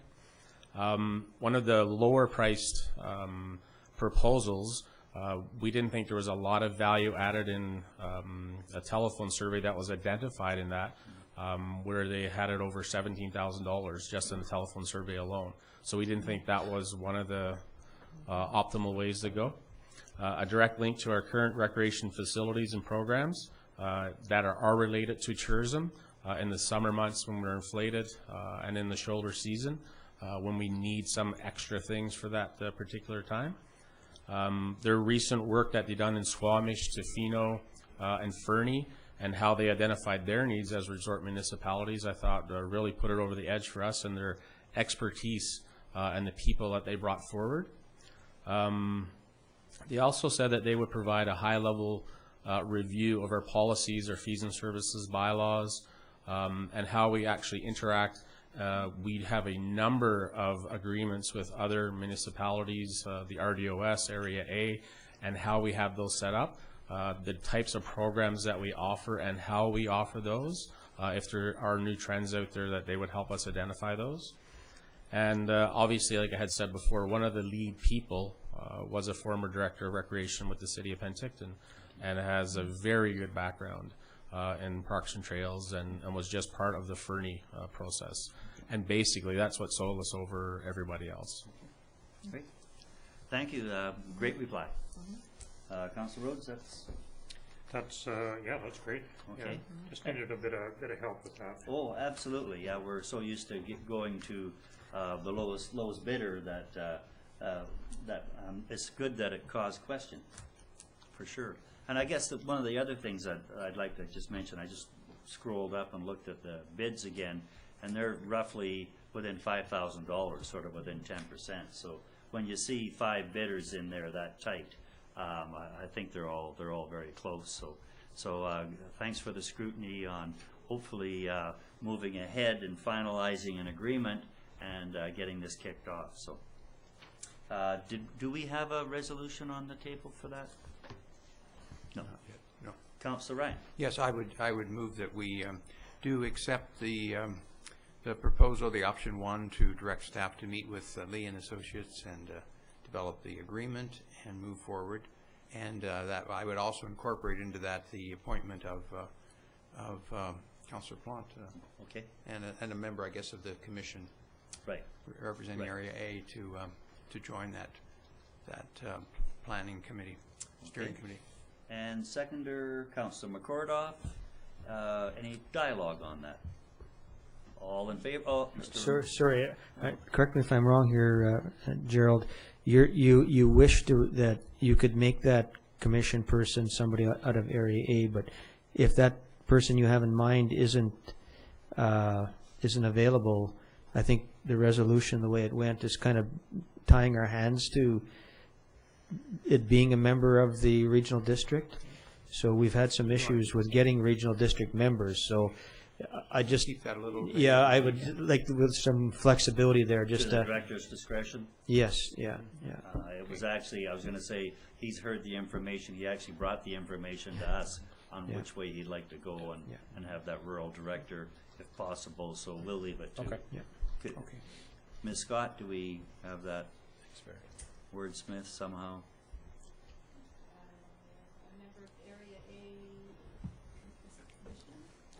Association District, and that Councilor Plant, and a member of the Recreation Commission, not Area A, be appointed to favoring Area A if possible. Yeah. Be appointed to the steering committee. Mr. Beckett, Peter Beckett. Okay, great, thank you. Any further discussion? All in favor? Opposed? Carried. Thanks, Director Davis. Thank you. Under Business 2, Destination Osoyoos Fee-for-Service Agreement. Mr. Romanko, please, 5-year agreement. Thank you, Mayor Wells. Council provided the administration direction to develop a contract with Destination Osoyoos to deliver economic development services to the town. It was determined that economic development services were better delivered through a system that increased ties with the tourism industry. The following agreement was reviewed by Council and sent to Destination Osoyoos for consideration. The agreement has been approved by Destination Osoyoos and is now before Council for approval consideration. Important parts of the agreement include, this is a 5-year agreement with a termination clause included. Targeted service areas include economic development, resort municipality, community development, and visitor/community information. Number 3, a board of directors that includes 3 economic development representatives appointed by the town. Next, number 4, a maximum amount of annual funding identified at $88,000 with this annual CPI clause. Next, a maximum amounts identified for use in salary, administration, travel, and conference attendance and program development. Next, opportunity to request additional program funds. And lastly, reporting responsibilities that including the development of a council-approved strategic plan and a 3-year business plan. This agreement was based on an annual budget and commitment to provide funding to assist with an executive search, being an executive search company. Destination Osoyoos is currently in the midst of an executive search without a search company, with the potential of this position not being filled until April or later. Administration is of the opinion that delays in finding an appropriate executive will impact delivery of program. Therefore, funding to Destination Osoyoos for services needs to be suitably adjusted. In the event that Council approves this agreement, administration recommends the following parameters be considered in 2014. That no funds under this agreement be provided to Destination Osoyoos until the executive manager is in place. The amount of 2014 funding provided under this contract be decreased based on a prorated weekly basis until the starting date of the executive manager. The amount of the funds made available under Clause 8, which speaks to the executive search process, is decreased to $5,000 in the event that an executive search company is not used in the executive management recruitment process.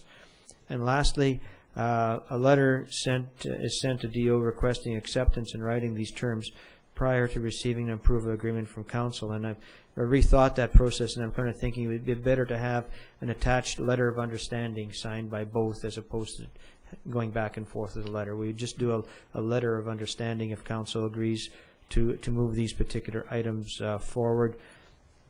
In terms of implications, the community is positioned to benefit from an integration of economic development and tourism-related services. Organizationally, Council will have influence in the direction of the organization through an appointment of 3 board members. The budget is maximum $88,000 per year. I should probably restate that. There's the contract fee is $88,000, but there is the potential that they would come back through a business planning process and for specific projects to request more funds of Council. Significant date needs to be a approved contract as soon as possible to assist with the executive recruitment. Right now, people are probably are interested in a job are asking, well, what's your budget? So having this firmed up will assist them in answering those particular questions. So the options I've presented are 1, approve the contract as presented with additional conditions that a letter of understanding be developed for 214 that would include the 4 clauses I stated earlier. Number 2, approve the contract as presented with no additional conditions. And 3, provide direction that no contract be developed for these services between the town and Destination Osoyoos. And we're recommending option number 1. A, B, C, and D? Yes. Okay. A question. Just going back to the initiation date, would that be when it was signed? I'm trying to work around to the prorated on a weekly basis, so they wouldn't get anything for, because we've been without a contract with them since January 1? Well, we don't have an economic development contract with them. Right. We do have the other partnership agreement with the regional district, and so they got funds under that agreement. Right. But they've received nothing under this program because we have no agreement. Which is the way it should be. That's right. That's right. Okay. Yeah. So then we would sign this one, and that would be the trigger moment for that. If we weren't getting provided the service, then the amount would be a declining prorated amount weekly. Yes. Well, the intention was to send a message. Yes, we want the contract in place so that your recruitment people know what arrangements you have with us. However, because it's delayed into the new year, the administration feels that the annual $88,000 was based on a 1-year program. Okay. So the discretion of council is to do a letter of understanding to, and rather than rework the contract. Right. No, we're on the right path here. Councilor Ryan. Yes, I would move option 1 with that, in 1D, with that little modification of a letter of understanding about the terms. Okay. And seconder, Councilor McCordoff. Input, Councilor Ryan. Yes, thank you. Yeah, this has been a long time coming, but I think it's an excellent contract, and I think these conditions are also very reasonable under the circumstances. I just wanted to mention that in the contract itself, I just noticed one thing that looked like a little typo, and that was in clause 19A, there is a reference to a notice of a breach that there's been a first attempt to settle the dispute under section 17. I think that should be section 18, because section 17 is just one line, and it refers to not assigning the agreement. You're right, I'll fix that. So. As corrected. Wow. What can I say? That is amazing. It's always nice to have an agreement specialist on council. Contract specialist. Any further input? Did we get that seconder? It was Councilor McCordoff? Yes. Any further input? All in favor? Opposed? That is carried. One more destination, Osoyoos. Marketing Agreement 2013-2017. The town is authorized to collect a 2% hotel room tax under the Hotel Room Tax Act and the town's additional accommodation bylaw number 1288/2012. Under provincial legislation, the town is authorized to identify a destination marketing organization to carry out program development and administration under the of the collected revenues. The town also has the option itself to carry out that function, or they can appoint a destination marketing organization. The funds are collected by the local accommodators and provided to the province. The province forwards the funds to the town for program implementation. We then send it over to Destination Osoyoos in our previous agreement. The first 5 years of the program were guided by Destination Osoyoos, identified as the town's destination marketing organization and administered by a destination marketing agreement that ended in 2012. In 2012, a majority of the accommodators agreed to continue with the 2% hotel tax program, and the program was rebranded to the Municipal and Rural District Tax. A new agreement is needed to formalize the implementation of a new 5-year program. The attached agreement is a new 5-year agreement that provides DO with the status of the town's destination marketing organization and the responsibilities of developing and delivering a destination marketing program that utilizes the MRDT funds. The annual amount is approximately $285,000. The agreement is substantially the same as the previous agreement, with the major change being Appendix A, which outlines the collaborative nature of economic development and tourism development. This agreement is retroactive to January 2013, and with its tardiness is due in part to the time it has taken to develop the appendix agreement.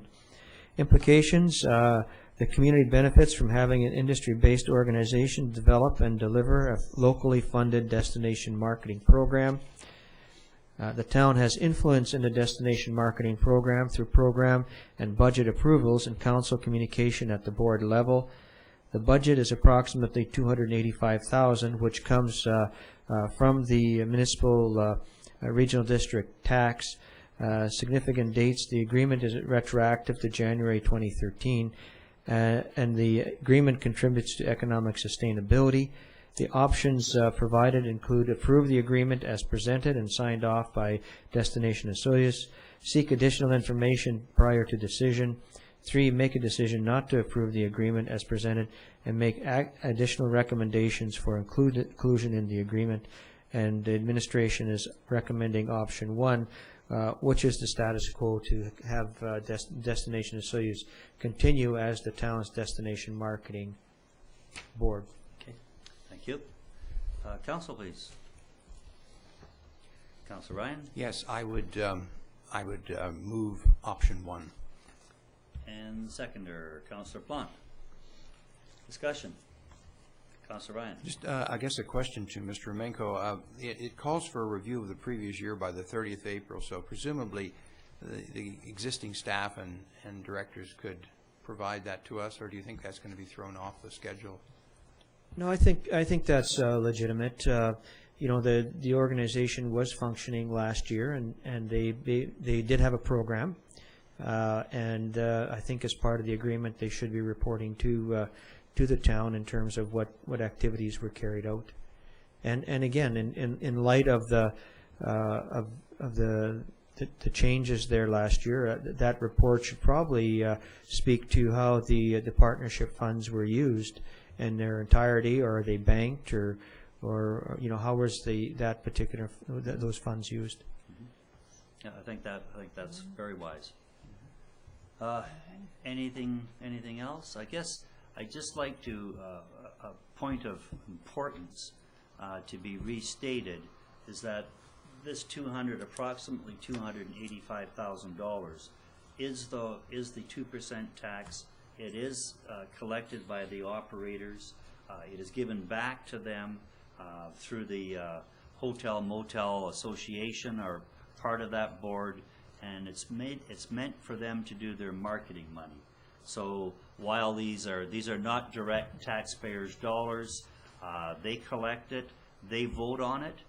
They have to vote every 5 years on staying into that program. So it truly is the operators in town that are responsible for it, voting on it, collecting it, and through the town they get to target that money on where they would like to direct it in their marketing program, be it RVs or fishing shows or something like that. So it's not coming out of your house taxes. Anything further from council? All in favor? Opposed? Carried.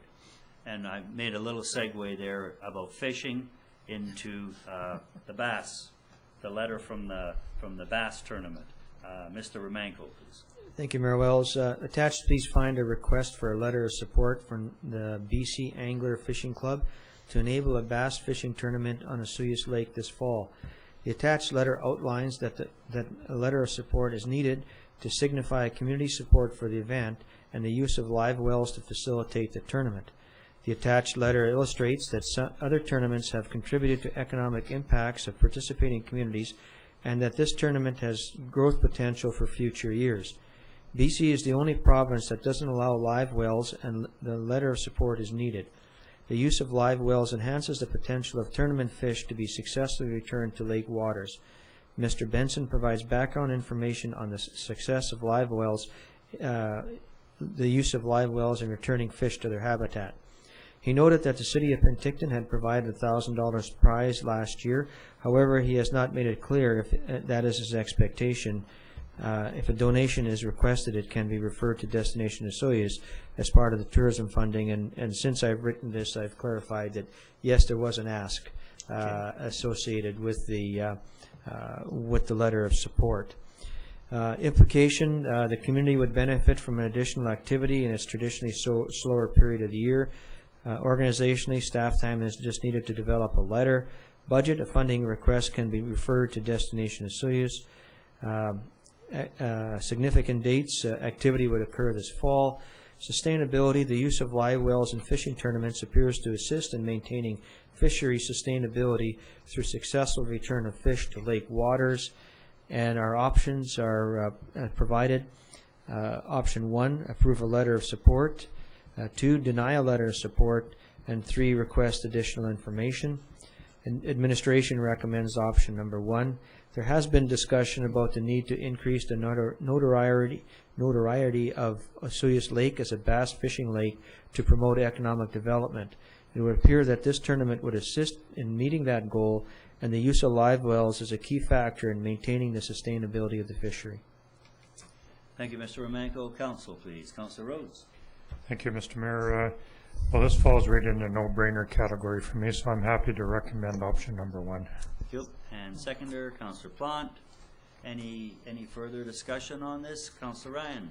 Yes, you segued nicely into this item. I'd like to just refer back to our discussion about quagga and zebra mussels. All right. I agree. One of the things that the coordinator of the invasive species program for the Ministry of the Environment talked about was that they do have some trained inspectors, and they do have some I guess they're kind of portable stations where they can, do this inspection and possibly do some decontamination if necessary. And I'm just wondering, since we're looking for notoriety, if we would like to talk to them about inviting the ministry to send some of their staff down for that event and to do a little education as well of the boat owners as to how you look for these and what you're looking for and so on. To me, going back to the no-brainer from Councillor Rhodes, it would be a no-brainer not to do that. When they're inviting boats from other areas and a bass fishing tournament, how much fun is that? And if there's a $1,000 prize, I think we'd be negligent if we didn't invite the ministry to at least be putting forth information. These boats could be coming wet from we don't know where. We could have American fishers coming. So I think it's almost a safeguard. I think that's a wise idea.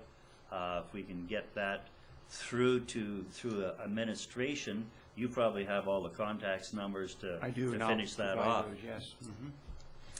Councilor McCordock. Yes, thank you. I think the fact that there's live wells in there as well needs to be, we need to make sure that those are absolutely cleaned and that they're not bringing in water from the States or according to the letter here, there's all kinds of people from Alberta that are dying to come over here and do this. So, the borders, and I think that's, and I also think this should be mentioned to Destination Osoyoos. This is an economic development initiative, and they should be involved with this. Okay, we have that information. We don't need that on the resolution. It's going to forward the letter. All in favor? Opposed? Carried. Thank you. Moving on, notice of motion. Anyone serving notice? Nobody. Reports. General Sun Bowl Arena and payroll accounts. Cash requirements to February the 17th, representing balances in the following funds. General account in the amount of $181,557.08. Sun Bowl account in the amount of $15,056.95. Payroll accounts $69,483.69 received for information purposes. Any input into any of that information? Hearing none, they will be adopted by consensus. Building permit report for the month of January. Slim pickings again. It was 0 last month and $10,000 for a garage this month. Pretty slow start to 2014. Motion to receive that.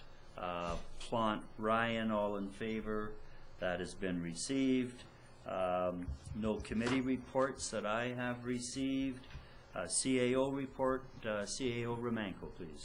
Thank you, Mayor Wells. Just a few of the activities the administration has been involved in over the last couple of weeks, starting in the community services area. We're pleased to report that repairs at Desert Park are moving forward. The drywall and taping is just about completed. This is the repairs to the flood damage over at Desert Park. Staff has been meeting with planning and development staff to go through files and procedures for the Marina operations. That service has been moved from the planning. All the leasing of the slips and that will now be done in the community services department. They've received a number of applications for the community services grant program. The leisure guide is set to be released March 10th, with spring programs to begin March 31. Healthy Living Coalition community snapshot is being completed. Once we gather all the information, we will schedule a meeting to present to key stakeholders and fill the gaps. Casey was on the ball and applied for a $1,000 grant from the BC Recreation Parks Association and organized the Family Day celebration Monday, February 10th at the Sun Bowl Arena, and we had over 100 people attend.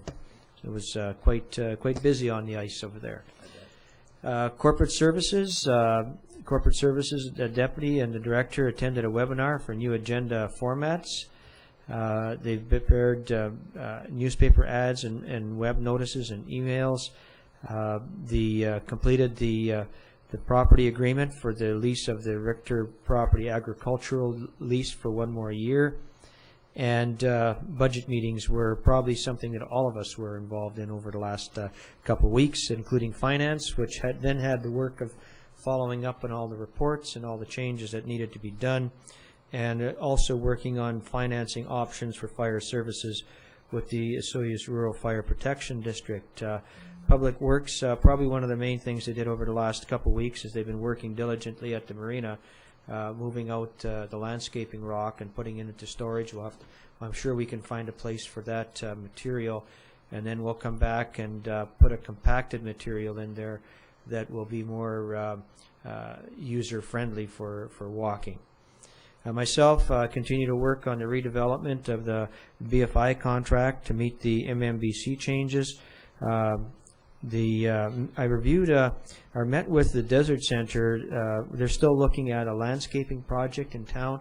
Initially, they had chosen that triangle by the splash park. That project kind of fell through. So now they're looking at doing something out front here, in around the art work out there. So we met, we talked. They'll be bringing a plan back to council for council's review. And also had some discussions with TELUS relating to their community good project. So I haven't heard a final word from them yet. And reviewed the community services plan proposals. So that's my report for today. Thank you. Into Councillor's report, Councillor Ryan. Thank you, Mr. Mayor. Well, it has been a very busy couple of weeks. It was nice to see a number of people come out to the public hearing on the medical marijuana grow operations, and I think we got some good questions, and we were able to provide good answers as well. And I attended with other members of council the opening of the Southern Okanagan Secondary School in Oliver, a beautiful building, and I was particularly interested in the theater, which is quite just wonderful. And so looking forward to, I guess the concert series there is going to have at the end of this month its first concert there, so I intend to go, and I'll be able to check out the acoustics, especially with my hearing aids. I don't know what they'll be able to do, but I'll let them know. We had a good turnout, excellent turnout, as was mentioned earlier, at the open house on the gyro landscaping, and a lot of good suggestions there. And then I guess a highlight for me and for council perhaps was the visit of the Lieutenant Governor, and I think it's a real honor for our community to have her. She's just an absolutely lovely lady, and doesn't at all sort of stand on ceremony about being the Lieutenant Governor, but just a very pleasant visit and evening with her. And then I didn't get to any of the other sites, but I'm sure that she was well received at the Senior Center, the Legion, and the Community Center and the library. So, and then of course Valentine's Day, celebrated that 2 days. We spread it over 2 days, so why not? So it seemed like no time since we were here on the 3rd of February, and here we are on the 17th, and it was 2 good weeks in between. Great, thank you for that report. Councillor Plant, please. Thank you, Mayor Wells. I'm just going to bring up one reminder. This would have to do with the applications for the 2014 Community Service Grants. That is open until February the 28th. This is to assist nonprofit organizations and community groups each year by way of this Community Service Grant Program. What we've done is made it a little bit easier. Applications can be completed right online. And again, those applications or the paper copies, which you can pick up here at the Town Hall or at the Sonora Community Center. Again, those need to be in and submitted by 12 p.m. on Friday, February the 28th. So if you are part of a nonprofit organization and you have some events or a program that may need a few extra funds, feel free to fill out this application. We're looking forward to seeing who applies. And Director of Community Service Gerald Davies made this very simple by now, putting this application right online and just makes it a lot easier to fill out and complete. So I hope to see a lot of those applications at the end of the month. Thanks, Councillor Plante. Councillor Rhodes. Thank you, Mayor Wells. Just one real short comment. I'm thinking that we must have the perfect budget presented. My phone has quit ringing. I've been very passionate about inviting people to contact me about anything that they feel is important for our economic circumstance in Osoyoos.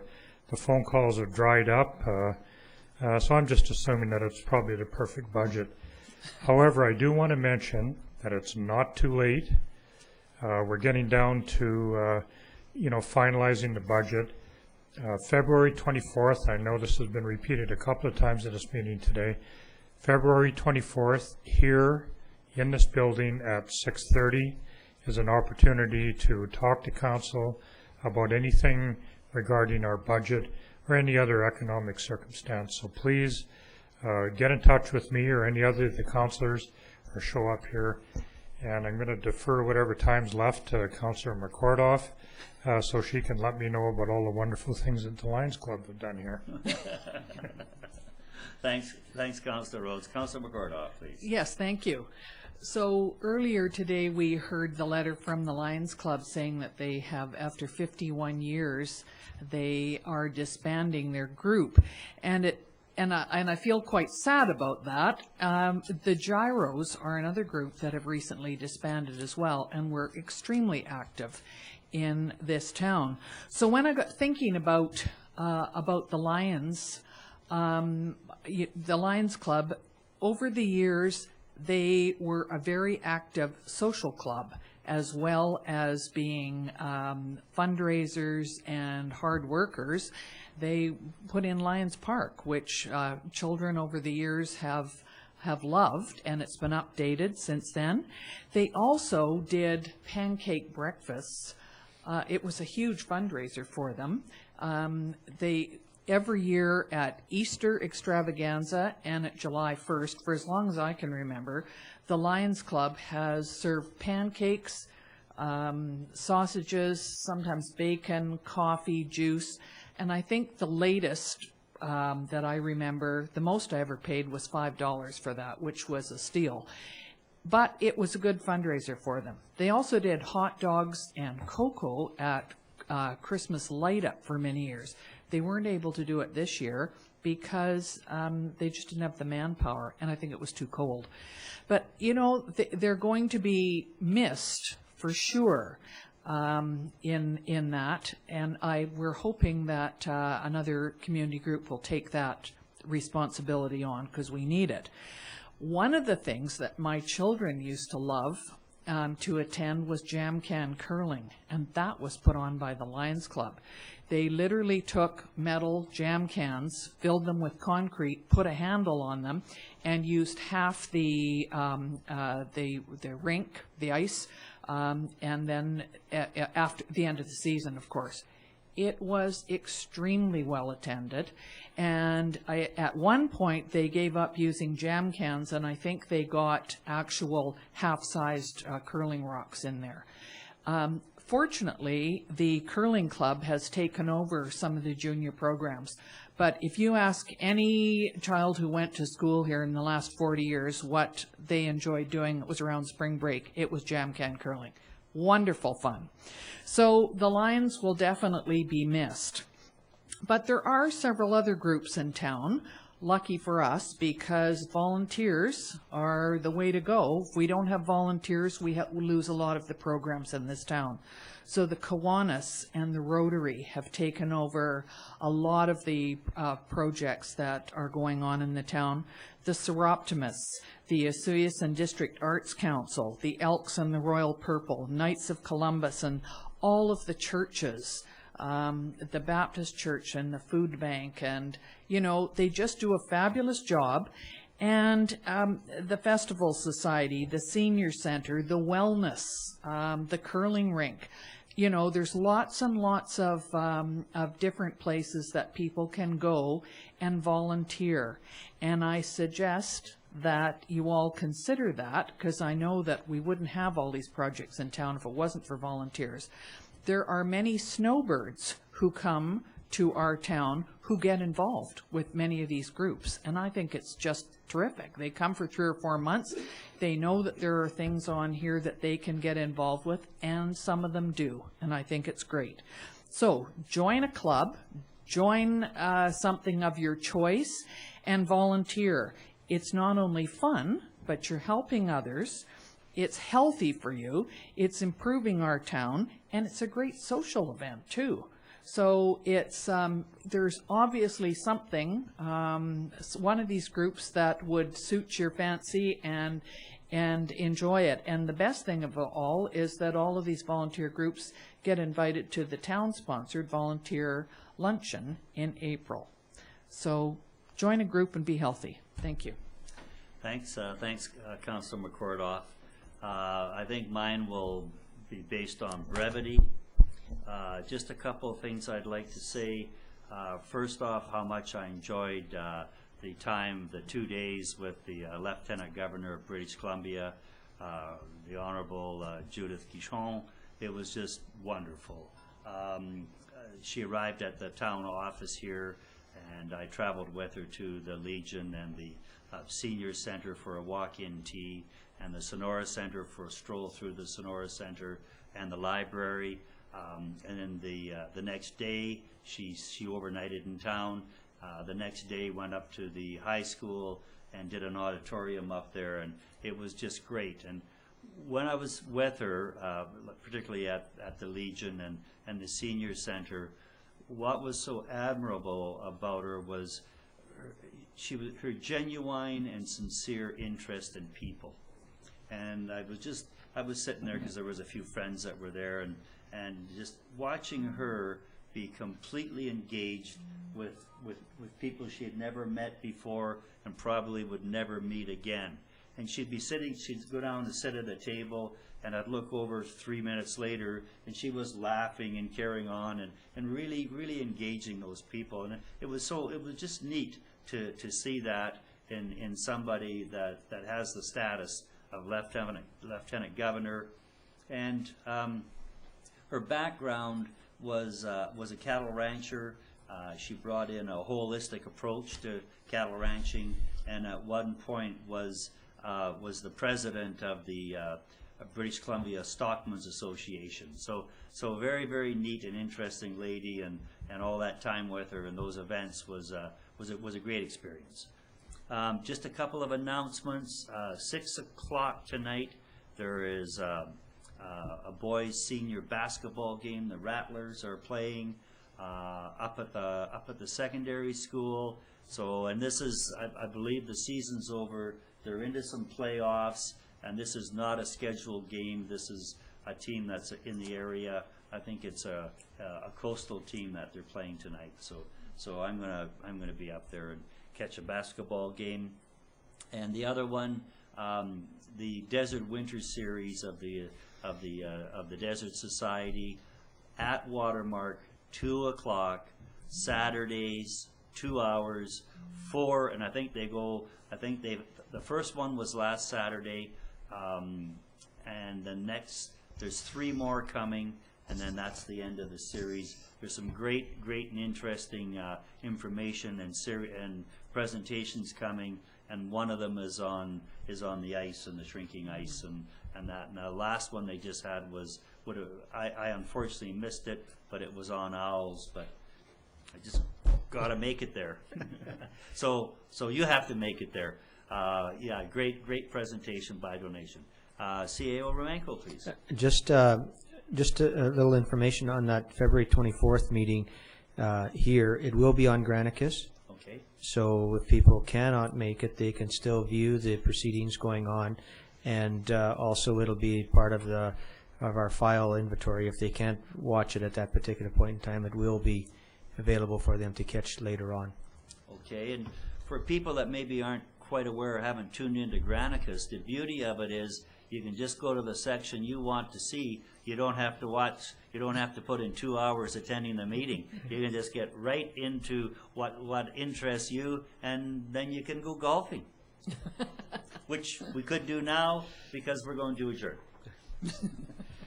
Looking for that resolution, please. Ryan Plant, all in favor. We're adjourned. Good afternoon, folks.